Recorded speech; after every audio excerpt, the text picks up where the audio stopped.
And you're tuned live to tnsradio.com. Thanks everybody for tuning in tonight across the globe. You are tuned to tnsradio.com, as I said. Gary with you from 9 until, well, whenever I decide that I'm shutting down, basically. But tonight on the radio, we have got Santos Bonacci. Very pleased to welcome you along onto TNS Radio. Santos, how you doing? Yeah, thank you, Gary. Very well, very well. That's good. Well, before we start, what we're going to be speaking about, the interview tonight, could you give the listeners a brief description of your background, where you came from, and how you got into this thing that we're all mixed up in? Yes. Well, I have always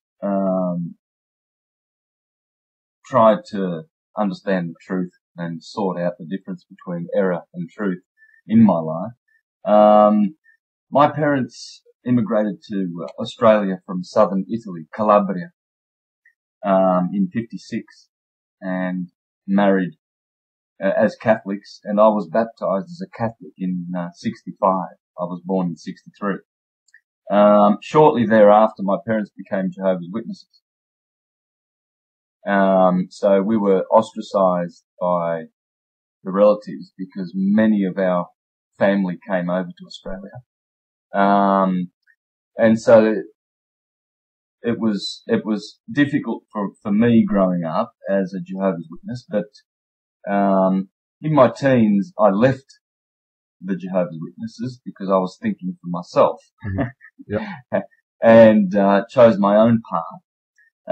But then something happened when I turned 18, 19, and I decided that I wanted to study the Bible and serve God, and I thought that was the best way to go, and I got baptized as a Jehovah's Witness because I sincerely believe that they had the truth. They say they have the truth. They call their organisation the truth. Yeah.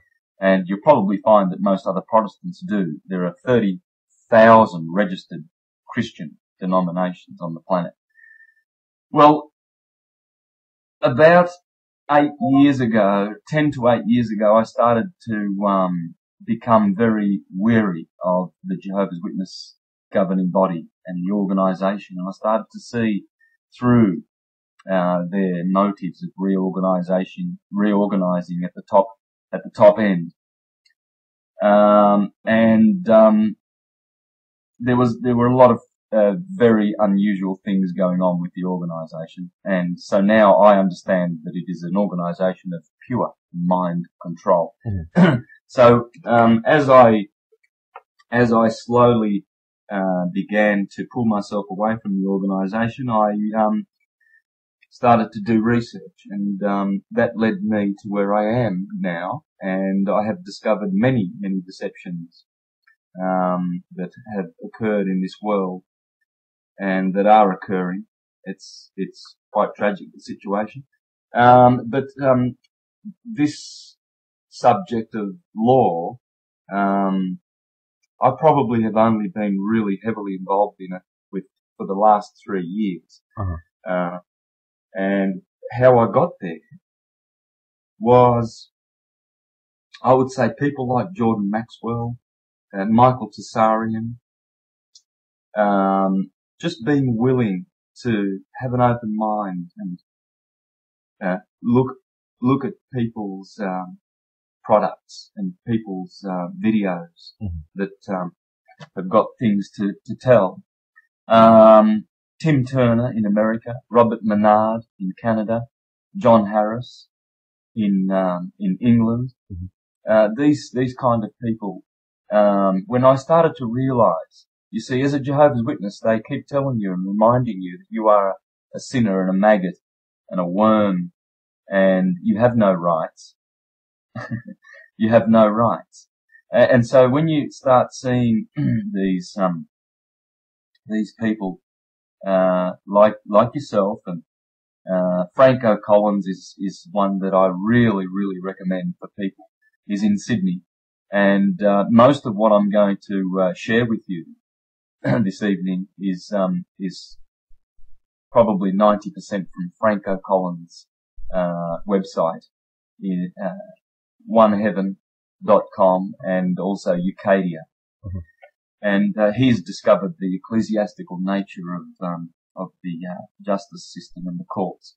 But that's how I arrived at this. I was willing to have an open mind, and you must, if you want to uncover the truth, you must overturn every stone, I believe. Sure, there's many layers to deception, you know, and you start peeling it back, Santos, and you find that it's just one rabbit hole after another, after another, after another.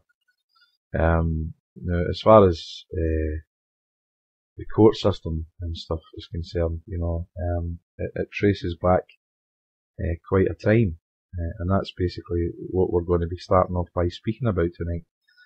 The CTQV trusts that were set up. So can you start talking us through then what you discovered about these things, or you know, what you learned? Yes, sure. We need to go back to the creator of the first express trust in history. That's Pope Boniface VIII. Yeah. In 1302. So 1302, the early 1300s were very, very crucial in history. Just prior to that, we had the Inquisitions starting and the Crusades in Europe. The Inquisitions against the Jewish, I call it a mini Renaissance that happened in the 13th century. In southern France, there were the Cathars and the Albigenses. Pierre Valdez in France in the 1200s was an active preacher against Rome. Pockets of sovereign people were rising up in Europe, and we had a mini Renaissance that's not taught in our universities. We learn about the Hermetic Renaissance of the late 1400s with Marsilio Ficino and Da Vinci and all these geniuses rising at that time. We know about that Renaissance, but there was an earlier Renaissance that the Catholic Church squashed, and they did this with their inquisitions. And still today, our court systems are inquisitions. The Inquisition is continuing today in our court system. And so when we go to Pope Boniface in 1302, remembering that in 1307 was when the Knights Templar were destroyed by King Philip in France and Pope Clement. But Pope Boniface created the first express trust in history. And it was basically a claim of right. Yeah.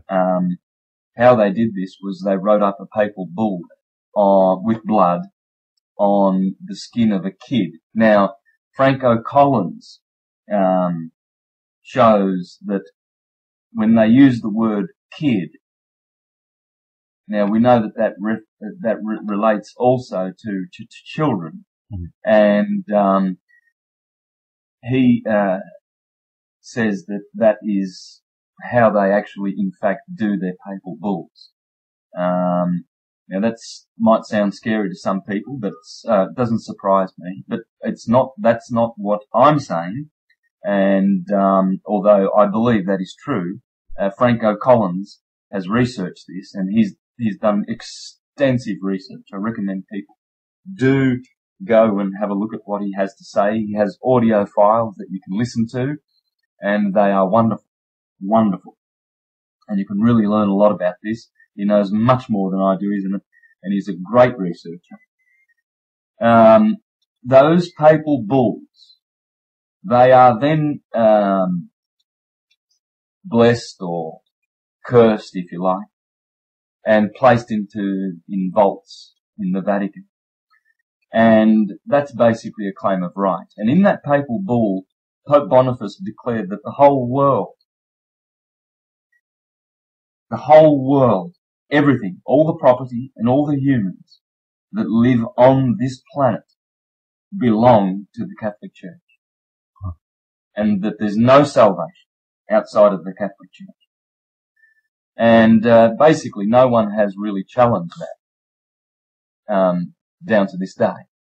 But I must add that Franco Collins has created a system that is now challenging this system, whereby we can take power over this, because, as I will explain, 3 further trusts were created in the next 2 ensuing centuries, which deprive all humans, all people, all of mankind of their property, their personal property, their real estate, and their souls.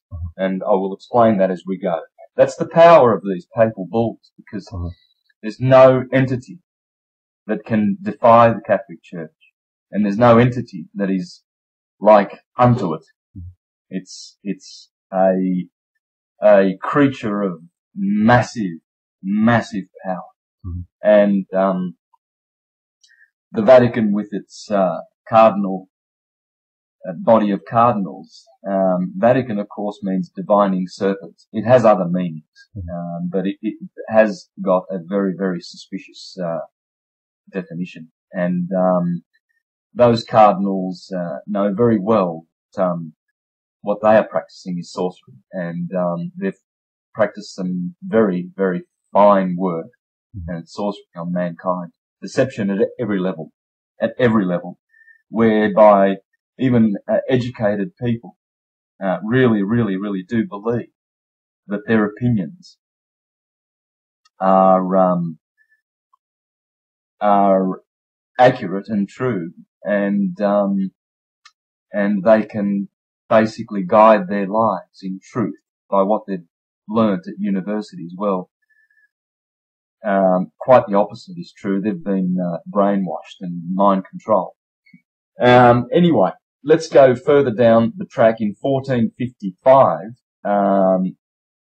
the Roman Pontiff Nicholas V created the first testamentary trust. It's called Romanus Pontifex. Yep.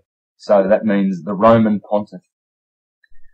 And this was the first crown over land. This is where the crown comes from. You know, we talk about the British crown. Well, that crown is connected directly to the Latin Roman crown, via this trust. Okay, so that trust there, deprives us of our real property, our real estate. Then, a few decades later, in 1481, Aeterni Regis, that's spelled A-E-T-E-R-N-I, and then the word Regis is R-E-G-I-S. That means eternal crown in English, and that's Pope Sixtus IV. He created the second testamentary deed and will, and the second crown of the people, and made them permanent slaves, personal property of the Commonwealth. This is where the Commonwealth comes from, the idea of the Commonwealth. Then in 1537, around the time of the Reformation, which, by the way, was nothing more than just the reformation of the oligarchy families of Europe, just changing the balance of power from the Catholic Church and its corporations. But Protestantism is nothing other than just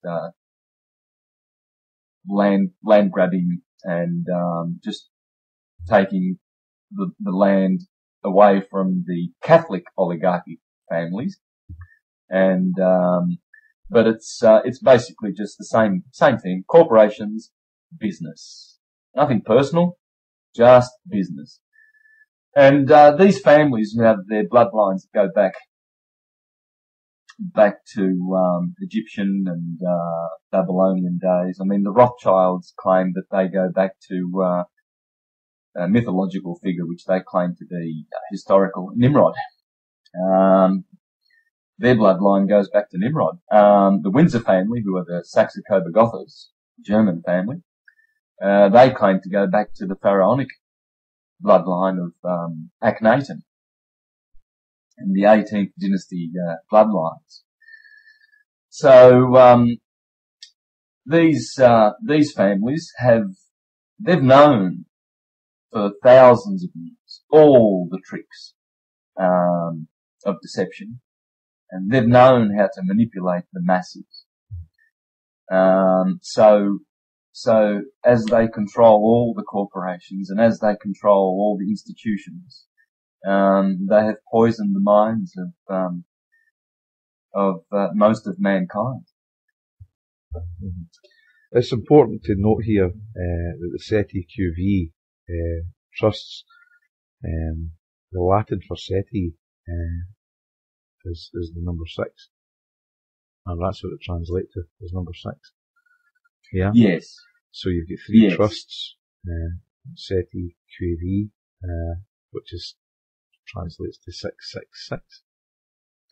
Exactly. And that 666 corresponds to the trirenium, or the tiara, the 3-tiered triple crown that the Pope, since the time of Boniface, or I believe Boniface was still only wearing the double crown, and he did that because France, the King of France, was being very, very cocky and obnoxious, and so he wanted to have one-upmanship over that kingdom, and to show that the Catholic Church has dominion spiritually and also temporally. So, but I forget which pope it was, but it was a subsequent pope that put on the 3rd crown, and those 3 crowns correspond to these 3 trusts, and they are the Sestui KV trusts. And as you pointed out, Sestui is 6, and that is 666, the mark of the beast, the mark of man, because the beast is the idiot, the fool, the goy. You see, these religions who dress in black, they are Saturnian. Saturn is the black planet, the Grim Reaper. And they employ the black arts. And they consider the masses to be goyim, idiotes, Gentiles, fools. And the Romans have always had a very, very precious saying: he that shall be fooled, let he who will be fooled, or deceived, let he who shall be deceived. And Eusebius, of course, and all the church fathers, all the church doctors, they all advocated deception, simply because they truly do believe in their insanity, that the masses must be steered and guided and ruled with an iron rod, and they must be harvested, and their energy must be directed toward their pursuits. And well, this sort of thinking has always occurred in empires. Before Rome was an empire with Julius Caesar and the Julian dynasty, and then of course the horrific Flavian dynasty, and then Constantine, these families have done so much damage. Before this time, Rome was a republic, and although not perfect, it was a far, far, far better system than the empire. But this empire, this Roman cult, which derived its science and its technology from the corrupt kingdom of Babylon and the corrupt kingdom of the 18th dynasty Egyptian Akhenaten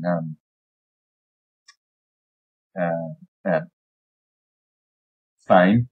Akhenaten, can I just divert a little bit and go back to this dynasty, because I think we need to go back to these people, and probably even to the 17th dynasty, to the Hyksos, just so that we can get a real nature of how this all began. For some reason, about 3,500 years ago, things really turned sour on this planet. Now, if you have read the mythologies of Hesiod and Homer and Ovid in the Metamorphoses, you will understand that we have been going through waves of consciousness on this planet. Humanity has enjoyed much better conditions, and we know that because they had technology far superior to anything that we have today. It's staggering, the technology that they must have had to build the Great Pyramid in Egypt. It cannot be duplicated today, and engineers know that. But those very same people were very, very wise. Very, very wise people, and they did leave a lot of wisdom in their esoteric philosophies, which Rome is an enemy of. But something did really happen around 1,500 years ago. Now, the Hyksos, before the wonderful and powerful 18th dynasty of Egypt, which produced the Amenhoteps and the Tuthmoses Egyptian rulers, which also produced Hatshepsut, the queen, the very, very famous queen, Nefertiti, the wife of Akhenaten, also two female pharaohs, or Nefertiti was the wife, but Hatshepsut was the ruler of Egypt at her time, and also Tutankhamun. So we have a very wonderful array of rich and famous and well-known pharaohs of that dynasty. But before this dynasty was the Hyksos, which Ahmose, the last pharaoh of the 17th dynasty, ousted out of Egypt. Now, these people built the Suez Canal. Suez, spelt backwards, is the word Zeus. Originally, this canal was shaped in a crescent moon, and it was called Zion. And through this canal, all the ships of the East and of Africa and the whole world would go through and pay their taxes to be able to trade with Europe and the Mediterranean. And the Hyksos controlled this canal. And at Luxor and Thebes on the Nile River, in Upper Egypt, the Amun priesthood created the first stock exchange. Well, I'm not sure whether it was the first stock exchange, but it was the biggest stock exchange that the world has ever known, far greater than the stock exchange of New York. And the wealth that these bankers and priests, because they became united in their efforts to amass wealth. And those people there, that Amun priesthood that corrupted themselves with so much power, this is where we need to go back to understand the model that Rome is using, and the royal families of Europe. They are using the model of the Hyksos, the shepherd kings that overran Egypt for quite a long time, depending on who you study and who you listen to. It's ranging from 100 years to 300 or 400 to 500 years. So they left their mark. Now,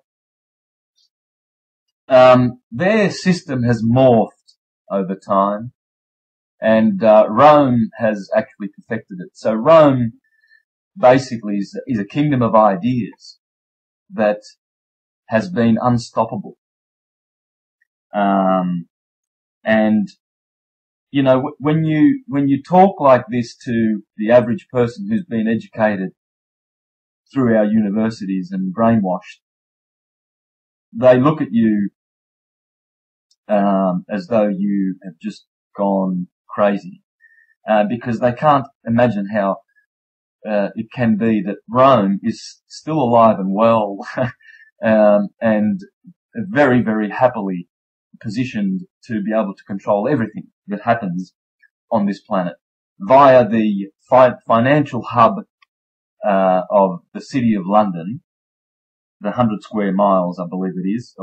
Actually, no, that's Washington DC, the military central command of the Earth. Yeah. And the City of London is the financial centre, and the Vatican. Those three cities, who are sovereign states unto themselves, who answer to nobody. The Vatican controls the spiritual propaganda, the spiritual and the terrorist and the banking arm. They control that mostly there through their think tanks, the Club of Rome and the Bilderbergers and the Trilateralists and the Knights of Columbia and the Knights of Malta and all of these. Now, when you think about it, when you study your history properly, and you need to read, and fortunately, people do not do that. They don't do their own research and think for themselves. They would rather have professors who have been brainwashed in universities to teach them and give them a head full of opinions.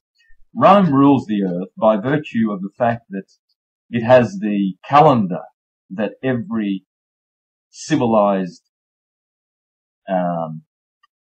nation today has adopted, the Julian Gregorian calendar. And this is the mechanism by which they control the whole planet. And they were the ones that attacked the Mayan and Aztecs calendars, respectively, and the Celtic system of keeping time and all calendars. There must be no rivals to this Julian Gregorian calendar.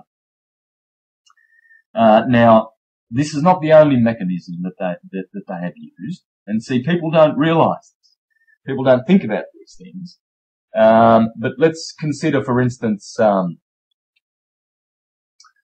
the Latin language. In England, you use the alphabet, the ABC alphabet. In France, the same alphabet is used. In Spain, in Germany, in Holland, all around Europe, except for Russia and Greece and countries like that.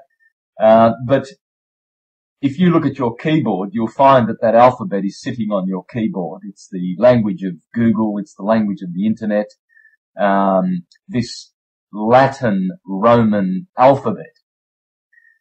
This is another way in which these Latin words, and by the way, one must remember that Latin means Saturn. And one only needs to read Virgil, the Aeneid, and all those great first century Roman writers, and they happily tell you, Virgil said in the Aeneid, "We Latins know and never forget that we are the people of Saturn." It's very important that we understand this, because Saturn sounds very much like Aten. And Akhenaten, who changed his name from Amenhotep, his name was Amun-hotep. He deleted the Amun, and he added Aten to his name, Akhenaten. But he was of the Amun-hotep name. He was Amenhotep IV. See, that dynasty consisted of tough Moseses. And by the way, Toth or Tut is the Jewish word David. Daud. Comes from D-U-D. T-U-T is the Egyptian for D-U-D, which is the word for David. And David has a symbol, King David, the Star of David. It is the pentagram, which is, the hexagram, excuse me. And that hex has always been associated with Saturn. In fact, if you Google images of Saturn, you will find that it's a gas planet, and it has a hex on the northern pole, and on the southern pole there's a geometric pattern, a hex on its northern pole. So, and that is the Star of David. It's Saturn. So when you look at this dynasty of Tuth, Moses, and Amun-Hotep, you begin to see where the Jews have gotten their Solomons and their Davids and their Moses.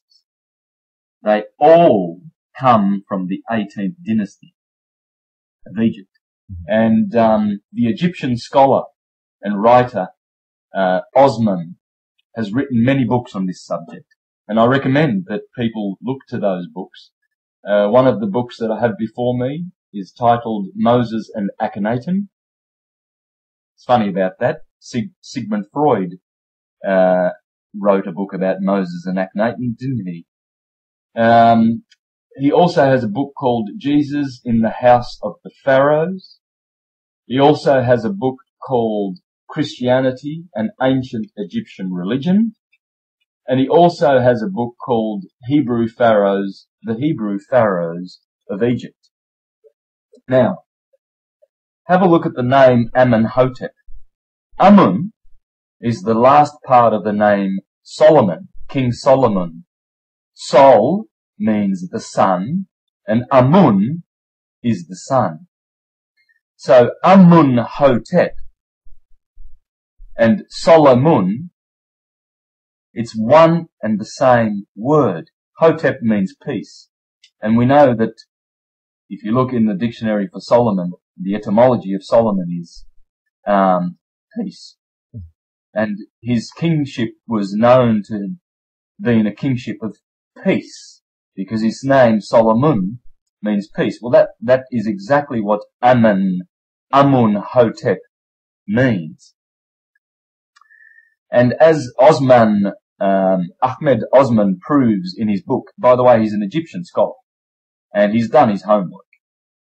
And I believe, I've read these books, and I believe he's proved this, that Tutankhamun was none other than the Jesus that the Romans have placed in their time as a historical person. They've placed Jesus in their time, in Palestine, as a historical person. Whereas Osman places him in Tutankhamun's time. In fact, he was Tutankhamun, and Moses was Akhenaten, according to this man, Osman. Now, the reason I'm going through this is not because I'm saying that I concur with this 100%, but there is a lot to this dynasty, and this is when this corruption began. This Aten, all of a sudden, Akhenaten is known as the first monotheist in history, and so is Moses. And they are being exposed in Osman's book, Moses and Akhenaten, as being one and the same. Now, Akhenaten pointed people's attention to the disk in the sky, the atom. But people erroneously believe that he was talking about the sun. The sun, which is the Amun, or the Aten. Well, it is, but it's also referring to the black sun, the dark sun, the sun that fell, as Ovid in the Metamorphoses says that Saturn fell from grace. In all the mythologies, Saturn fell from its original position. Now, I'll get back to that later, because this was something that literally happened in our solar system. Okay. But for some reason, Saturn if I can stop you there, Santos, yes. because your mic seems to be kind of breaking up a wee bit there. What we'll do is we'll go to a wee song break, we'll tidy up the mic scenario, and then we'll be right back. Good, thank you. Okay, after this song. Guys, you're tuned live to tnsradio.com. We've got Santos Bonacci still with us on the line here. Santos, just before the break there, you were breaking up, so if you want to just backtrack a wee bit, and and then take it from where you were. Yes. Yes.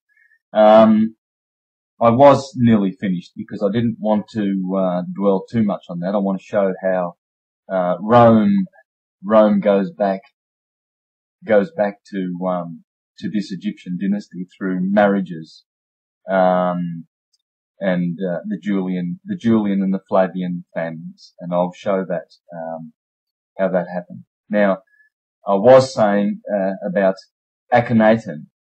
Akhenaten was considered to be the first monotheist in history because he pointed people to the atom, the disk in the sky. Now, it's important to remember that when we talk about the sun in the sky, all ancient cultures realize that the sun is the fountain and the source of life, physical life, in this solar system. And so they paid respect to the sun. They didn't worship the sun, but they honored this orb in the sky that rises every day to bless us with its rays and photons. Mm-hmm. And they realized that their life depended on its rising as the savior of mankind, because it saves us every day and every year when it comes into summer. In Europe at the moment, in the northern hemisphere, you're enjoying the summer. Yeah. Well, without this polarity of winter and summer, photosynthesis cannot occur. There will not be enough light to sustain humanity. So, in this sense, the sun is very, very important, and it must be recognized that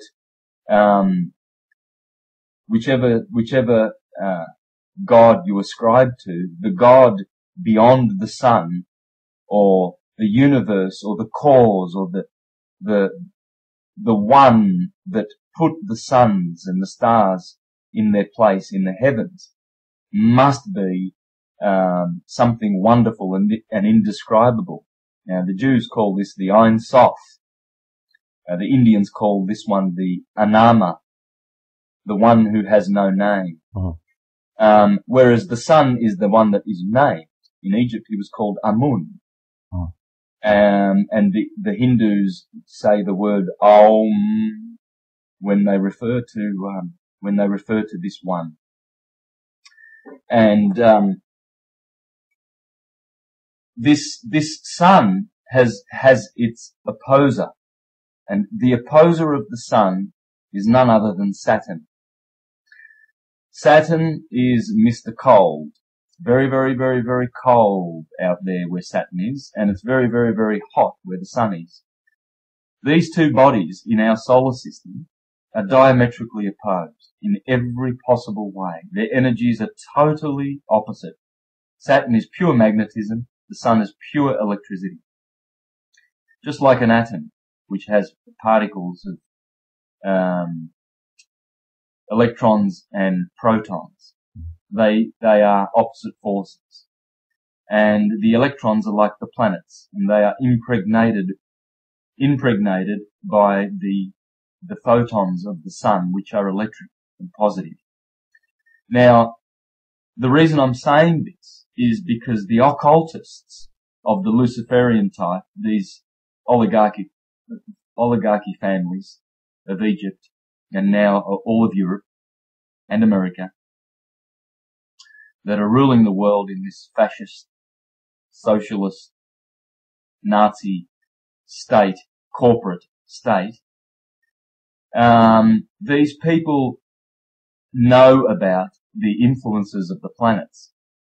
Just like the moon is able to swing the tides, and just like the sun is able to grow everything and pull plants up with its electric force, the photons producing photosynthesis is able to grow trees, it's able to grow animals, it's able to sustain our bodies. these planetary bodies, these orbs in the sky are responsible for behavior and responsible for all of what happens physically and spiritually on this planet. And they know this.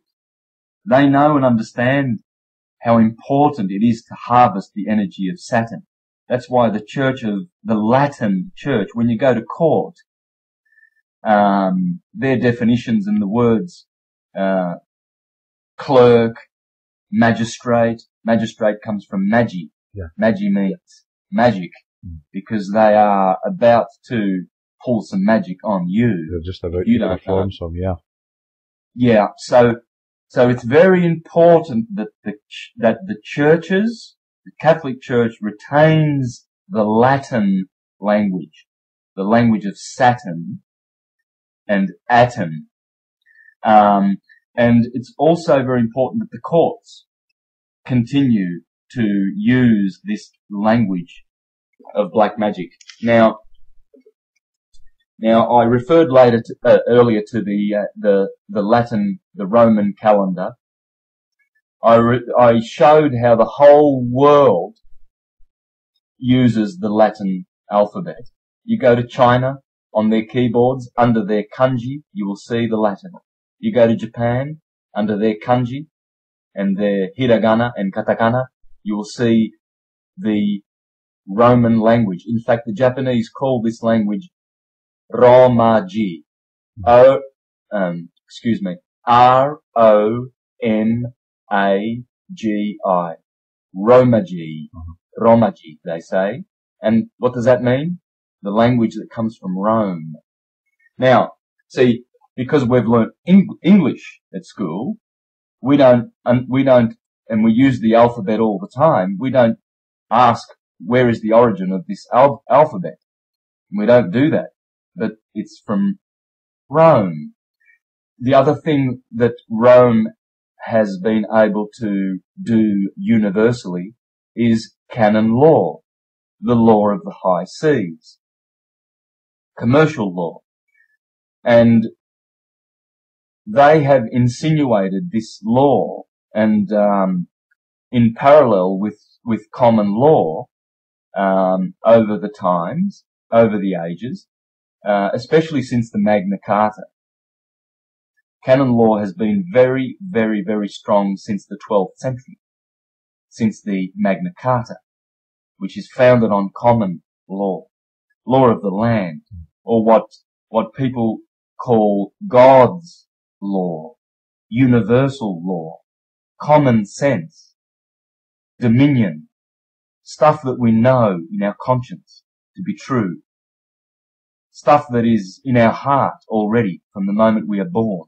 And then when we go to school and get brainwashed and indoctrinated in our state schools and Catholic schools, we get educated and we get brainwashed and we get taught that these ideas that we have, these common sense ideas about law and what is fair, are not correct, are not right. You need to be educated and understand how civilization works, you see. Well, this civilization is Roman, pure Roman. It's a kingdom of ideas. And until that kingdom of ideas is substituted with a better kingdom of ideas, and I do believe sincerely that the philosophers of old, the same people that gave us those beautiful monuments, they had the answers. Plato, Hermes, Pythagoras, Parmenides, Empedocles, Socrates, even Roman philosophers like Porphyry, Plotinus, Plutarch, the Greek, Iamblichus, and these people had the answer, and the answer is in philosophy, the love of wisdom. That's what it means. But when you go to church, they bag the philosophers because what they're doing is they're teaching churchgoers that philosophers are just intellectuals and they don't have God's wisdom. Well, the priestcraft don't have God's wisdom. They have the counterfeit, opinionated, doctrinal way of controlling the masses. But when we go back to common law, we find that it is based on injury, harm, and loss. Really, the simple things. You don't injure. You don't injure anybody. You should never injure another soul. And this is why wars are immoral. And because regardless of who's upline giving you commands and orders, when you obey orders, you are still acting out of your own person. That's why the Nuremberg trials hang the 16 Nazis that were defended themselves by saying, well, we were only obeying orders. We were given these orders, and if we didn't fulfill those orders, we would have been killed. Well, they were hung because they were responsible. So when your sheriff comes knocking at your door, it would be very wise to remind the sheriff that you've got a uniform, yes, and you've been sent with this summons in hand by your superiors, but you will be held responsible. You are the one that is carrying the damage. You are the one that is bringing the breach of peace with your fictional canon law summons. Because when they come to you, they just want to offer you a service. And this is what the Roman kingdom of ideas is doing. It's offering services. It's offering the service of, we rule you. We tell you what time it is. It's our calendar. We write the laws. Well, when we talk about laws, we must clearly explain that there is legalese and there is the law that I referred to before, common law, and they are not the same thing. Obviously, we know this, but most people do not know this, and so they believe that statute law applies to them. It doesn't, and so these deceptions, these are Roman deceptions. Now, if we go back to these trusts. Well, see, just before we go back to the trust, you were speaking about sheriffs and stuff coming to your door there. Yes. And how would you personally deal with a sheriff coming to your door? Well, sheriff officers. Yes. I need to think about this because right. Well, we don't always deal with them the way in which we would. Well, I certainly don't anyway. And so that probably suggests that I need to grow in maturity and in love for fellow human beings that have uniforms, because we must remember that when police officers are doing certain work in the community and being public servants, that's quite different to them being policy makers or policemen, or law enforcement officers, as they are now designated, imposing their fictions on us. So this is another thing where their services have been polluted and corrupted and counterfeited and co-opted, so they're actually carrying two services. But they are loyal to the corporation. So how you would deal with them is to stand as a sovereign and not let their pieces of paper bewitch us. bewitch you and cause you to think that you are in any way subject to those pieces of paper. They're addressed to the corporate fiction, so it's to the corporate fiction that they should go and pay a visit. So I would remind them that I don't need their services, and I'm happy in my peace and in my love, and that if they continue to breach my peace, that I have placed a price on that. Look, that's one way of doing it. Probably, Excuse me. But, I mean, there's, in common law, you have the option of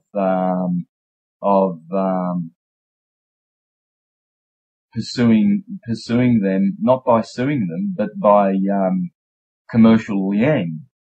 That's one option, and we have that power to do so. But again, that's entering into fictional land. It is. So take it back to the sheriff. To take it back to the sheriff officer arriving at your door, there's a couple of ways. You spoke earlier about indoctrination, brainwashing, going back to school where you get your name shouted out from the register, Santos Bonacci, and you would shout present or here or yes miss or yes sir. And that's a way of recognising and getting you indoctrinated into recognising and confirming that you are that fiction. Yes. Okay, that's the start off point. So it's the same with everything. If you're sitting in the house and and your phone rings, your telephone rings, your immediate instinct is to go and answer the telephone. If your front door gets chapped, your immediate instinct is to go and answer the front door. Exactly. Yeah. So, couple of ways to deal with answering the front door, if you feel you need to, is one way to deal with dealing with the front door scenario is if you open the door and there's somebody there that intends giving you something that may particularly cause you harm in such way, you just say, I don't recognise you, and close the door. Yes. Simple and effective. Just, I don't recognise you, and close the door. Alternatively. Yes, that's beautiful. That is say no more. I mean, that is ultimate.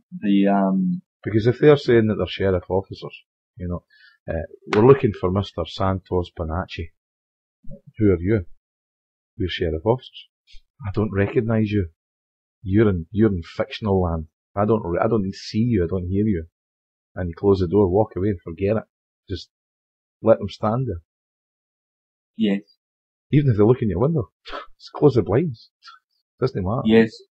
Yes. The other alternative, of course, when you get to that kind of untraining yourself, untraining and retraining your mind to think in another way, is a very good friend of TNS Radio, Mr. T. I don't know if Mr. T's tuned in. And for yourself, Santos, I'll see if I can get a copy of the podcasts with Mr. T. The guy is a mind of information. This guy has looked at this stuff for 40 years, and he's the guy's amazing, basically. And this is where we get our information from, as a man known as Mr. T, amongst other sources as well. But if your door gets chapped, Mr. T would turn around and say to you, "Are you feeling lonely? Are you feeling lonely that you've got to get up and answer the door?" Just because your door gets chapped doesn't necessarily mean you've got to go and answer it.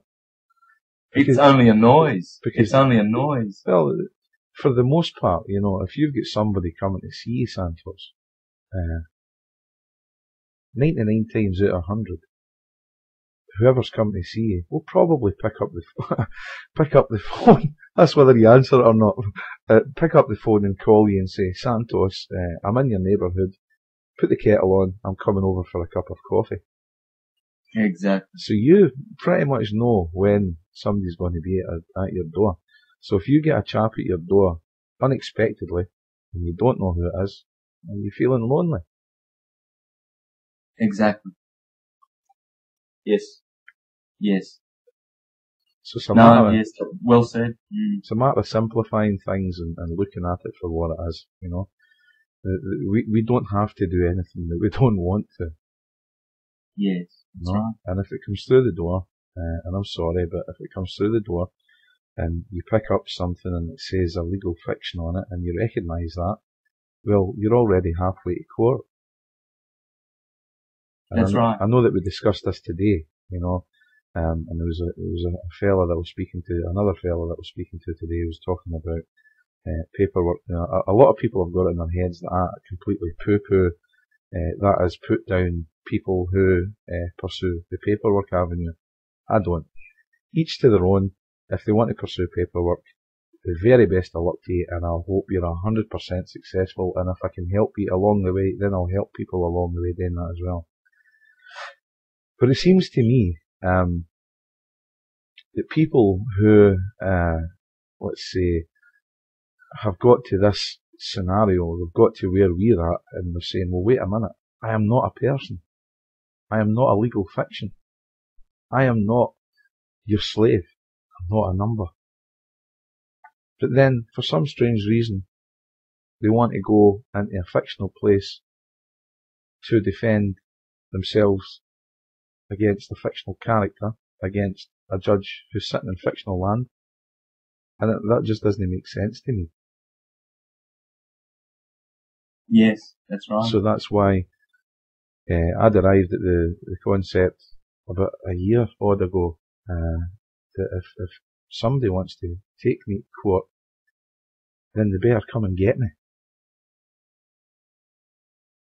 Because I don't go about my life creating harm, causing loss, and acting fraudulently. I try and be straight down the line yes. and help people while I can while I'm here, because I may not pass this way again. Yes, look, this must be the only way to go forward. It has to be. It has to be. Well, to stand up, just to know who you are. Knowing who you are gives you the direct knowledge to know this, to know that you are a sovereign. Yeah, you know, it's like the part in the Bible with Pontius Pilate and Jesus Christ. And Pontius Pilate says, "Are you the King of the Jews?" And I mentioned this to you today, and Jesus says to him, "You say I am." That's right. So that's putting it right back to the fiction. Yes. Yes. So exactly. Again, it's just a step forward. As I say, I'm not slam dunking guys who do paperwork. It's a stage of perception, perhaps, that they've got to come from and go to, I would imagine. Yes. To realise, yes. and then start looking at, you know, the definitions of verbal and oral, and you know, even when you talk about honour, if you look at the word honour in a Black's Law dictionary, as I recall, it mentions something in there along the lines of, you're a slave. You know, so people know, I want to stay in honour, I want to go to court, and well, okay, you're going to be a slave in the court then. And there was also another thing that I mentioned to you today, was the self-law, which is mentioned in Black's Law. And if you read that, roughly translated, it means is, regardless of where your feet are planted on this great rock that we're on, you carry your self-law with you. So regardless of what X, Y, and Z corporation says to you as their law, you've got your self-law, and that can't be disputed, because it's even in their books, even in their language, it tells you have got the right to self-law. Yes, I'm glad you showed me that earlier on in our last conversation. Yes, I wasn't aware of that, and that is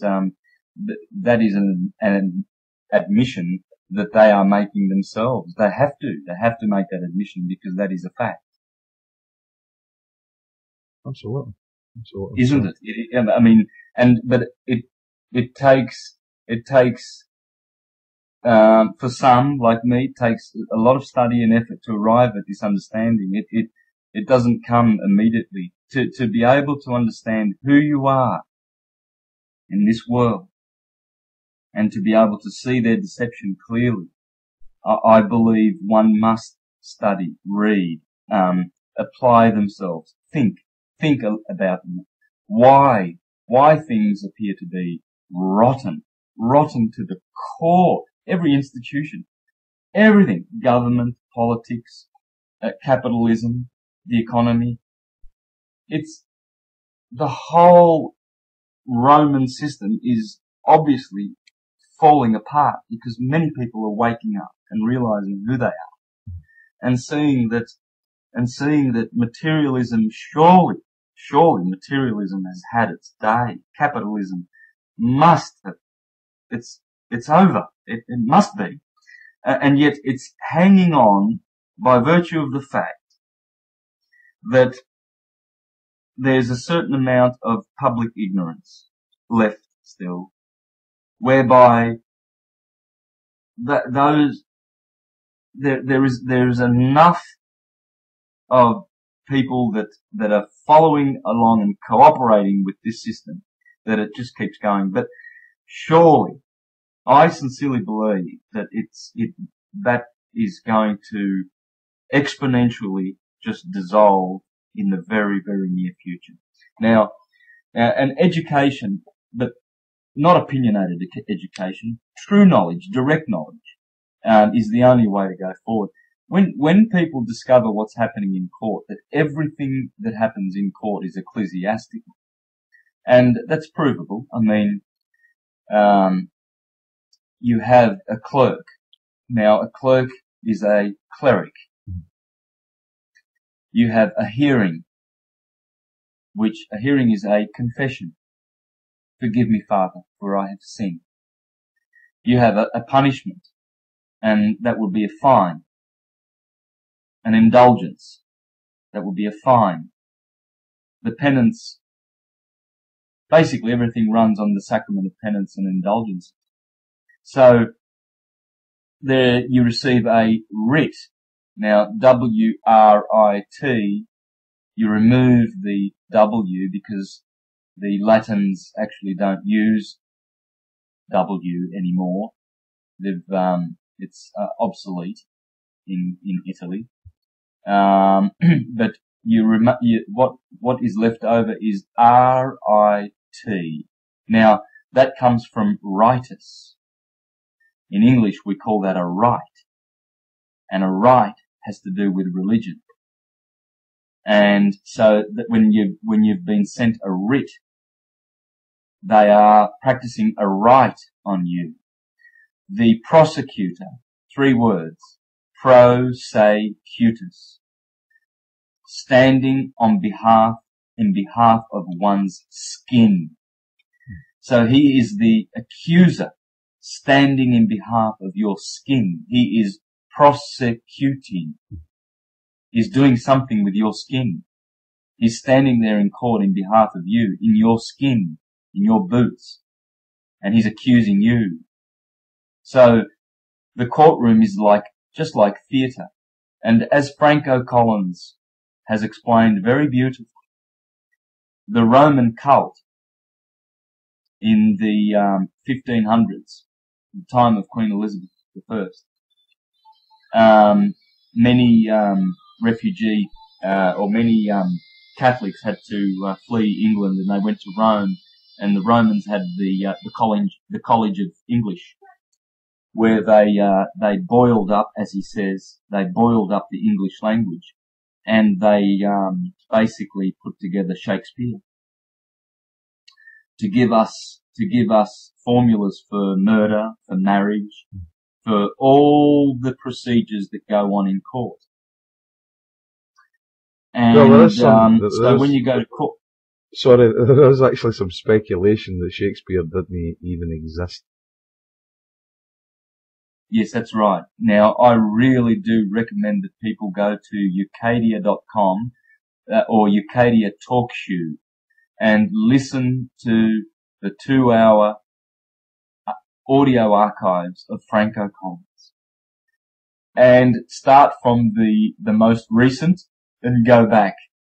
And in there, there's 20 or 30 audio archives of the most fabulous. It sounds to me that it sounds like Franco Collins is like your Mr. T, but he has a wealth of information, and in there he explains how both Shakespeare and English at the College of English in Rome were actually invented and boiled up and cooked up in this modern Shakespearean version in order to deceive us and to put an end to true language, and to use language that would cast a spell on mankind in their maritime courts. Now, this is why you are the accused. Sorry, you have been accused. The accuser accuses you. See, when you go to confession, you accuse yourself, and you confess yourself, and you have absolution by the Father. Well, the absolution is the sentence. You see, so all these words that appear in court, a judge is an ordinary. That's what judge is, an ordinary, and an ordinary is an officer of the church, who by reason of office has ordinary power to execute the church's laws. Oh. A case is a confession procedure. It's the sacrament of penance. A case, a hearing, it's confession. Mm-hmm. A court is an oratory where you go to confess. It's an oratory. That's what cautio means. It comes from the Latin cautio. It's an oratory. The sentence is penitence. The absolution is prison or a fine. A warrant is a seal of writ. A writ is a ritus, remember? A plea, a prayer, a holy rite. So a writ is a form of indulgence, and the warrant is a seal of the writ. A scrivener notary. A scrivener comes from the Latin word, 2 words. Scribe, scribo means to write, and vene, which comes from veni, which means indulgence. It means indulgence. So a scrivener notary is an originator of negotiable instruments, of indulgences. Attorney means to turn over, to turn you over. A remittance note, a remittance before God of temporal punishment for sins. It is the instrument or ritual that balances out the sin. You see, because they are managing our accounts with God. They know that God, in his treasury of heaven, has credits for our sins. So they are managing this account, and they are monetizing sin in our courts. That's only if you believe, though. That's only if you're of the mindset that that's what these guys do. Exactly. That is if you go to the courts and you can move past that, because at the end of the day, I mean, I've heard this concept before, where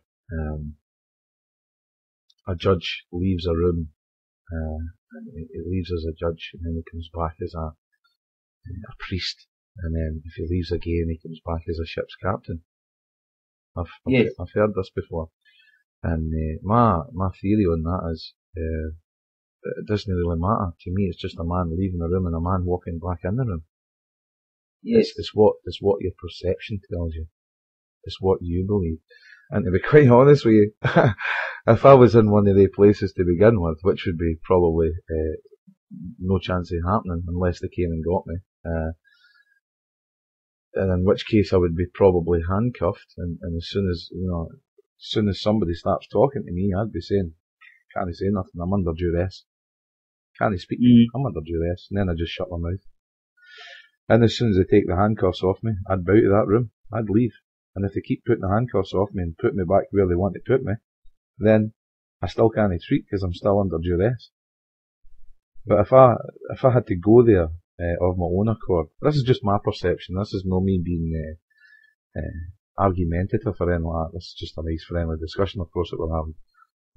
Yes. But if I had to go to one of these places of my own, on my own account, and the man that was sitting in the high chair there decided that he was going away out the room, well, that's enough for me. I've been there. I've been there to deal with that, and then I would be turning about and walking out because he's left the room. Well, that's it. As far as I'm concerned, it's finished. I'd dismiss the case and walk away. Yes. Yeah.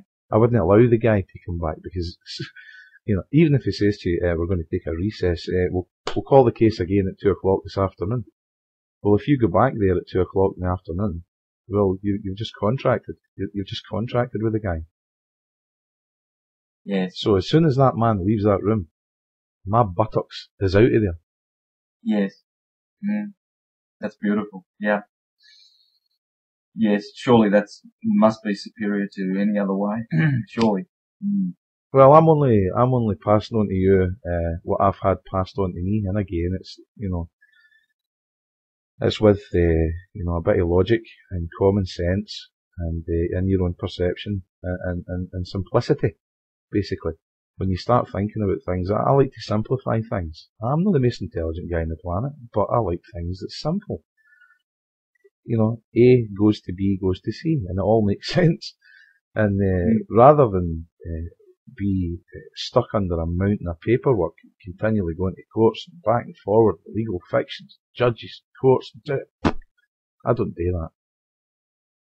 If I get something that comes through the door, I spoke to you today, like a postman arrives at your door, for instance, and he says to you, Santos, before I can give you this summons, you need to sign that. You need to sign this bit of paper here to tell the powers that were that you've received the summons. So I would be I'd be placing a condition upon the signature, and I'd be saying to him, well, before I sign for that, can you tell me if the information that it contains, will it harm me? And the guy's going to look at you and say, well, I don't know, Santos, I don't know if it's going to harm you. So you say to him, well, okay, if you don't know, can you take it away, please, and find out? Yes, that's beautiful. That's beautiful. So you've not refused, and you've placed a condition upon it, and you know that it's going back into fictional land, and you're not going to deal with it again. If by chance, and there is some postmen who just want to lighten their bags a wee bit and don't really get a signature from people, sometimes they just put the summons through your letterbox, which I would recommend you seal up, by the way. But they put the summons through your letterbox, and it lands on your doormat. Well, I would recommend to yourself and to anybody that's listening is to get a wee sticky label and put it over the top of the fictional name who they think it's been sent to, and write on it, I do not recognise you. I do not understand your intent. I do not have an international treaty with you. No value assured and no liability. What you're basically doing there is all very powerful statements that they will recognise. You're telling them, I do not recognise you. I don't know who you are. and I've not got a contract with you either, so I don't recognise you. I don't understand what you're trying to do here. I do not understand your intent. And we certainly don't have any sort of contract because I don't have any international treaty with you. I'm not assuring you of any value, and you're certainly not getting any liability off of me. Oh, that's beautiful. And you stick it on, and you return it to whence it came from. Because it's not yours. It's theirs. It belongs to them. Yes. It's their paper. It came from their office. It's their ritual. It's their stupidity and ignorance, and it's their system that they're operating, and their system is about to be closed. It's about to be shut down. Well, I dare say they'll have a very good attempt at keeping it afloat. Yes. Pardon the pun there with Admiralty Law. But they'll do their very best. But it's down to people. As I say, I don't, what's the best word to be polite? I don't look down on people in any shape or form anyway, but I certainly don't look down on people who do paperwork and say, you're still at that stage of understanding or perception, and you still need to pull your socks up and catch up with the rest of us. That's not what I'm about. If people still want to be, involving themselves in that, then fair play, crack on. But when you enter into these places, like I said earlier, you get into these places and you say, well, wait a minute, I'm not a person, I'm not that legal fiction, but I'm here to deal with this. It doesn't make sense to me. Do you understand? Do you comprehend? We're not in a courtroom, of course. Yes. Do you comprehend where it comes from? It's counterintuitive. You're still contracting because you're talking about the same subject. Yeah. Yeah. Yes, yeah. It's Absolutely. not the wise way to go, is it? Yeah. Well, at the end of the day, at the risk of offending anybody, but some people like to go to court and try to appear intelligent, and and I'm not saying that they're not, but at the end of the day, the guy that's sitting in the top chair there, he's had a wee bit more experience at it than what you have, we were talking about spells and the origin of spells, where they came from, Medes, which is the derivation of the word media, spelling, and when you're putting letters in a format that can be read and placed them into a courtroom, initially, what you're trying to do is you're trying to cast a spell. And as I was saying today, these guys have got 30, 40 more years experience than what any of us have. And they can create better spells than what we can. Yes. So, if you're going to, it's like turning up to a gunfight with a knife,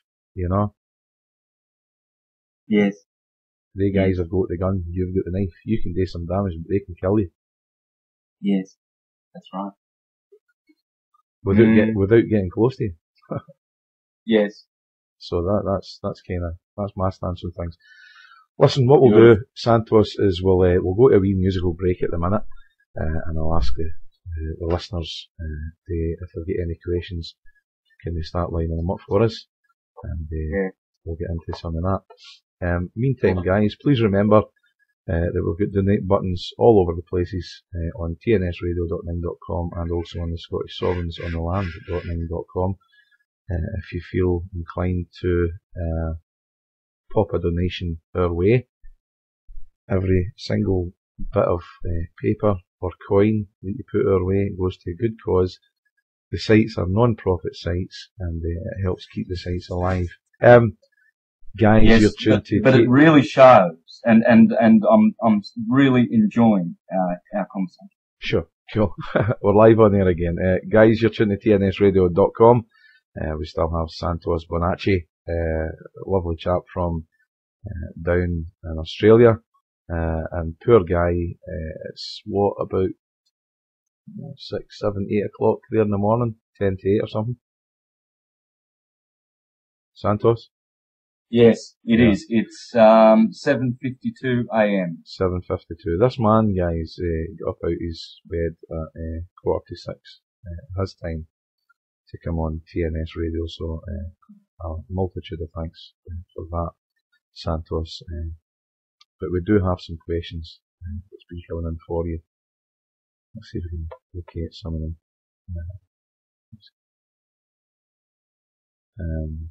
This was a question. This was early doors, and this is from Dave Nethy.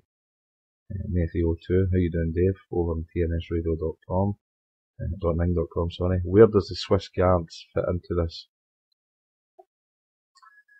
Well, they look after the Vatican, because the families that control the Vatican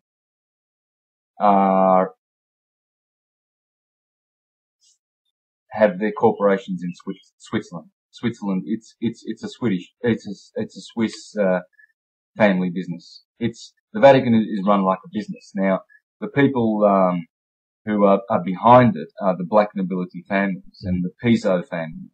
The Pisos need to be studied. They really need to be studied. Their role in history. Just like the Rothschilds have had sway for 2.5 centuries since the French Revolution. The Pisos need seriously to be studied, and I will recommend a book. Just bear with me one second, because this is a book that must be read. Sure. Just to remind these guys that any of the guests that come on to tnsradio.com do so free of charge. So any guest that's coming on have to be applauded for coming on and sharing their information with us. And just as you hear in the background there's some birds chirping and chirping even in the background. And it's nice to say that they're not mine for a change. My birds are normally going off their head sometimes, Santos, depending if we can get them into their cage quick enough, you know. Yes. But go on, do you have the book there now? Yes, the book is called Piso Christ. Piso Christ. Now, the book is written by someone called Roman Piso, and he explains how this family created the historical Christ religion, which is a counterfeit of the true Christianity which comes from Egypt. Christ is the sun, because as the sun goes from summer to winter, if you plant a sundial in your backyard, you will notice that as the sun journeys from solstice to solstice through the equinoxes, the shadow that is cast by the sundial forms an X at the solstices, and they should be 47 degrees of arc, because the tilt of the Earth is 23.5 degrees. Therefore, when the sun reaches the solstice in the Tropic of Cancer on June the 21st, it is 23.5 degrees north of the equator. When it goes down through the equinox in September, down to December the 21st, the solstice, the Tropic of Capricorn, that's another 23.5 degrees. So you get a cross shape on the Earth. And if you mark the equinox, then you get a line that goes straight through the X, the cross.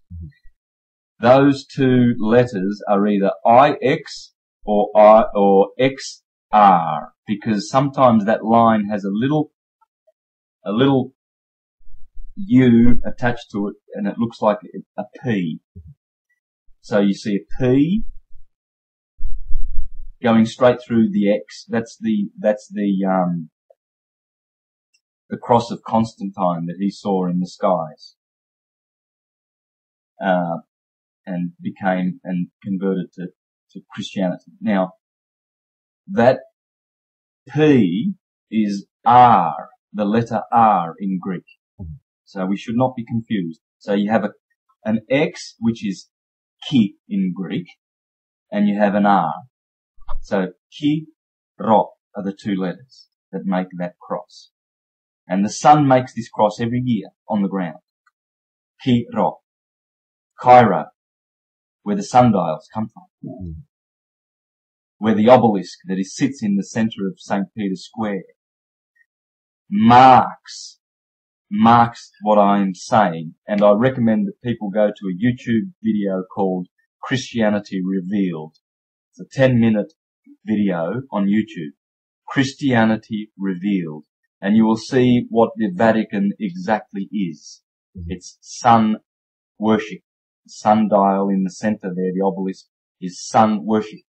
And below that obelisk, in the paving on St. Peter's Square, is that mark of that X, the Kirov, the Cairo, the Christ, the Krishna, the Kronos, because old man Saturn is also called Kronos.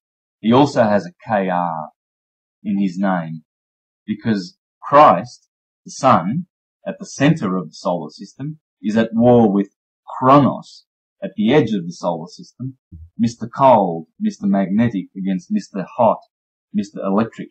And it's Jesus and Satan, the twins, Horus and Seth, that are at war with each other. Yeah. So when you see this, you realize that that's the true Christianity, nature, the cycle of the sun. And Christians originally were called Helio-Gnostics, or sun knowers, because when you know the sun and its cycles, you know who you are, and you have solar consciousness, Christ consciousness. You have direct knowing. That's what it means. It means a waking up. And that's why they want to give people a historical Christ, because people will not wake up and resurrect the Christ within, because there's a Christ without who is going to vicariously save us one day. He's going to pop out of the clouds on Judgment Day and just stand there and say, well, hot diggity, I'm going to save this guy because he used to go to church. Well, that's as a Jehovah's Witness. That's still I will not do the same for the Mormons because they've been excluded. Yeah. You know, well, and you can. That's still to be seen to be believed. You know, we know about the Blue Beam project. Yes. Where they can flash Allah or Vision or Jesus Christ or the next one onto the sky, and you know we're all going to crack ourselves and fall to our knees and call for forgiveness and stuff like that. But as far as the saviours of the planet is concerned, you know, yeah, you can take it back to Horus, and Isis, I believe, was his mother. And you can take it through civilizations in all parts of the globe, basically, where an alleged saviour was born on the 25th of December, travelled with 12 disciples, created miracles, born on the 25th, crucified, dead for 3 days and then risen. And of course all these things, they all make sense now, you know, because the sun hangs in the sky, or appears to hang in the sky, on the 22nd of December for 3 days. It doesn't move, and then on the 25th it takes a 1 degree upward tilt, and it goes into the southern crux in the southern constellation. And this is where we get, you know, the Christian crucifix with the circle in the centre, and where it all basically stems from. You could take that right up to, well, you know, you could take it to Moses. Moses with where the Bible originates from is the 5 books of Moses, the Torah, and it moves into the Tarot, and then we get what's it called? The New Testament. These things, as we spoke about today, it's funny how Moses was a stonemason. You know, the Reed Sea, not the Red Sea, the Reed Sea, if people look into it. Yes. And then basically you get to, you know, the Georgia Guidestones, which are the new, as far as I'm concerned, the new 10 Commandments, for the coming age of Aquarius. So, and it's happened before. To my belief, it's happened before, because, yes, you know, God said to Adam and Eve, go out into the world and replenish the earth. Well, when you something, you do it again. You know, to is to do again. Yes. So these things have happened before, and as we spoke about today, you know, You've got things like the Baghdad Battery, you've got all these things, the pyramids, the 1 degree off true north, you've got the cycles, and it all kind of falls into place, you know. Yeah. But we could hang and we could talk about that kind of stuff all night, basically. Yes. But I'm going to move on to the next question. That came Yes. for you. A quick explanation of the prodigal son in the star calendar. A tad off subject, but the guest Santos will know what I'm asking. That comes from Ray Moore. Now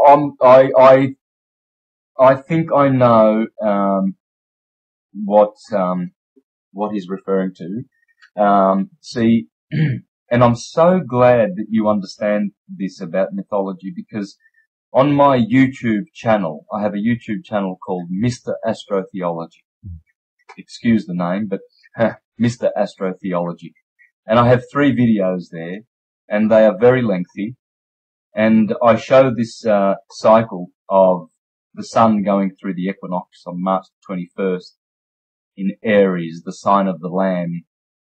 And when after the equinox, the Jews celebrate the Passover, because the sun has passed over into the sign of the Lamb, and they eat the sacrificial lamb of the Passover. Mm-hmm.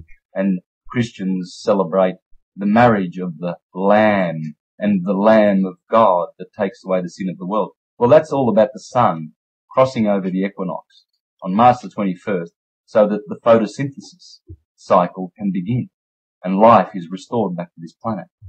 So that's why it's the Lamb of God that takes away the sin of the world. The sin was the winter, the suffering of the winter. And the same cycle corresponds to the day and the night. The day is the salvation, the night is the darkness of evil. And this is where the whole concept comes from. And I go at length explaining all the dates, showing how all the dates in the Bible and all the events of Jesus' life correspond to the yearly calendar and the 12 constellations. So what this gentleman is asking, an explanation of the prodigal son in the star calendar, I believe, is referring to this. In the heavens, we have the 12 major constellations of the zodiac, Aquarius, Capricorn, etc. The sun is always dwelling in the 17-degree belt of the zodiacal belt. It's called Aphrodite's belt. It is King Arthur's round table with his 12 knights. It is Jesus and his 12 disciples. It is Israel and his 12 children. It's the 12 judges of Israel. It's the 12 pillars in the temple of my God of Revelation, etc. When you observe these constellations and you realize that they harmonize with the agricultural season down below, Aries is the springtime. The wool of the lamb represents the springtime, the blossom on the trees. Taurus is the bull that tells you to plow in late April, early May, and plant your seeds. Gemini, the twins, is the symbol of generation. 2 kids, 2 lambs. It's the growth and the birth season.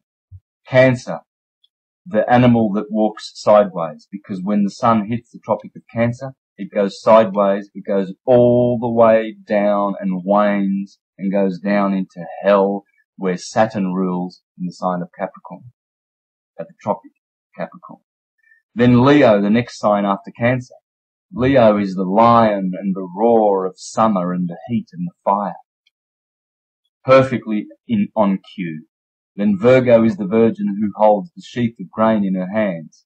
And it's the harvest season and the virgins go out into the harvest. By the way, if you want to hear this said much more eloquently than me, you can read the 17th century or the 18th century friend of Napoleon Bonaparte, Volney and Dupuy, and they tell this very same story, that the constellations of the zodiac are telling forth the seasons of the year. And that's why in Job, in the Bible, in Job 38,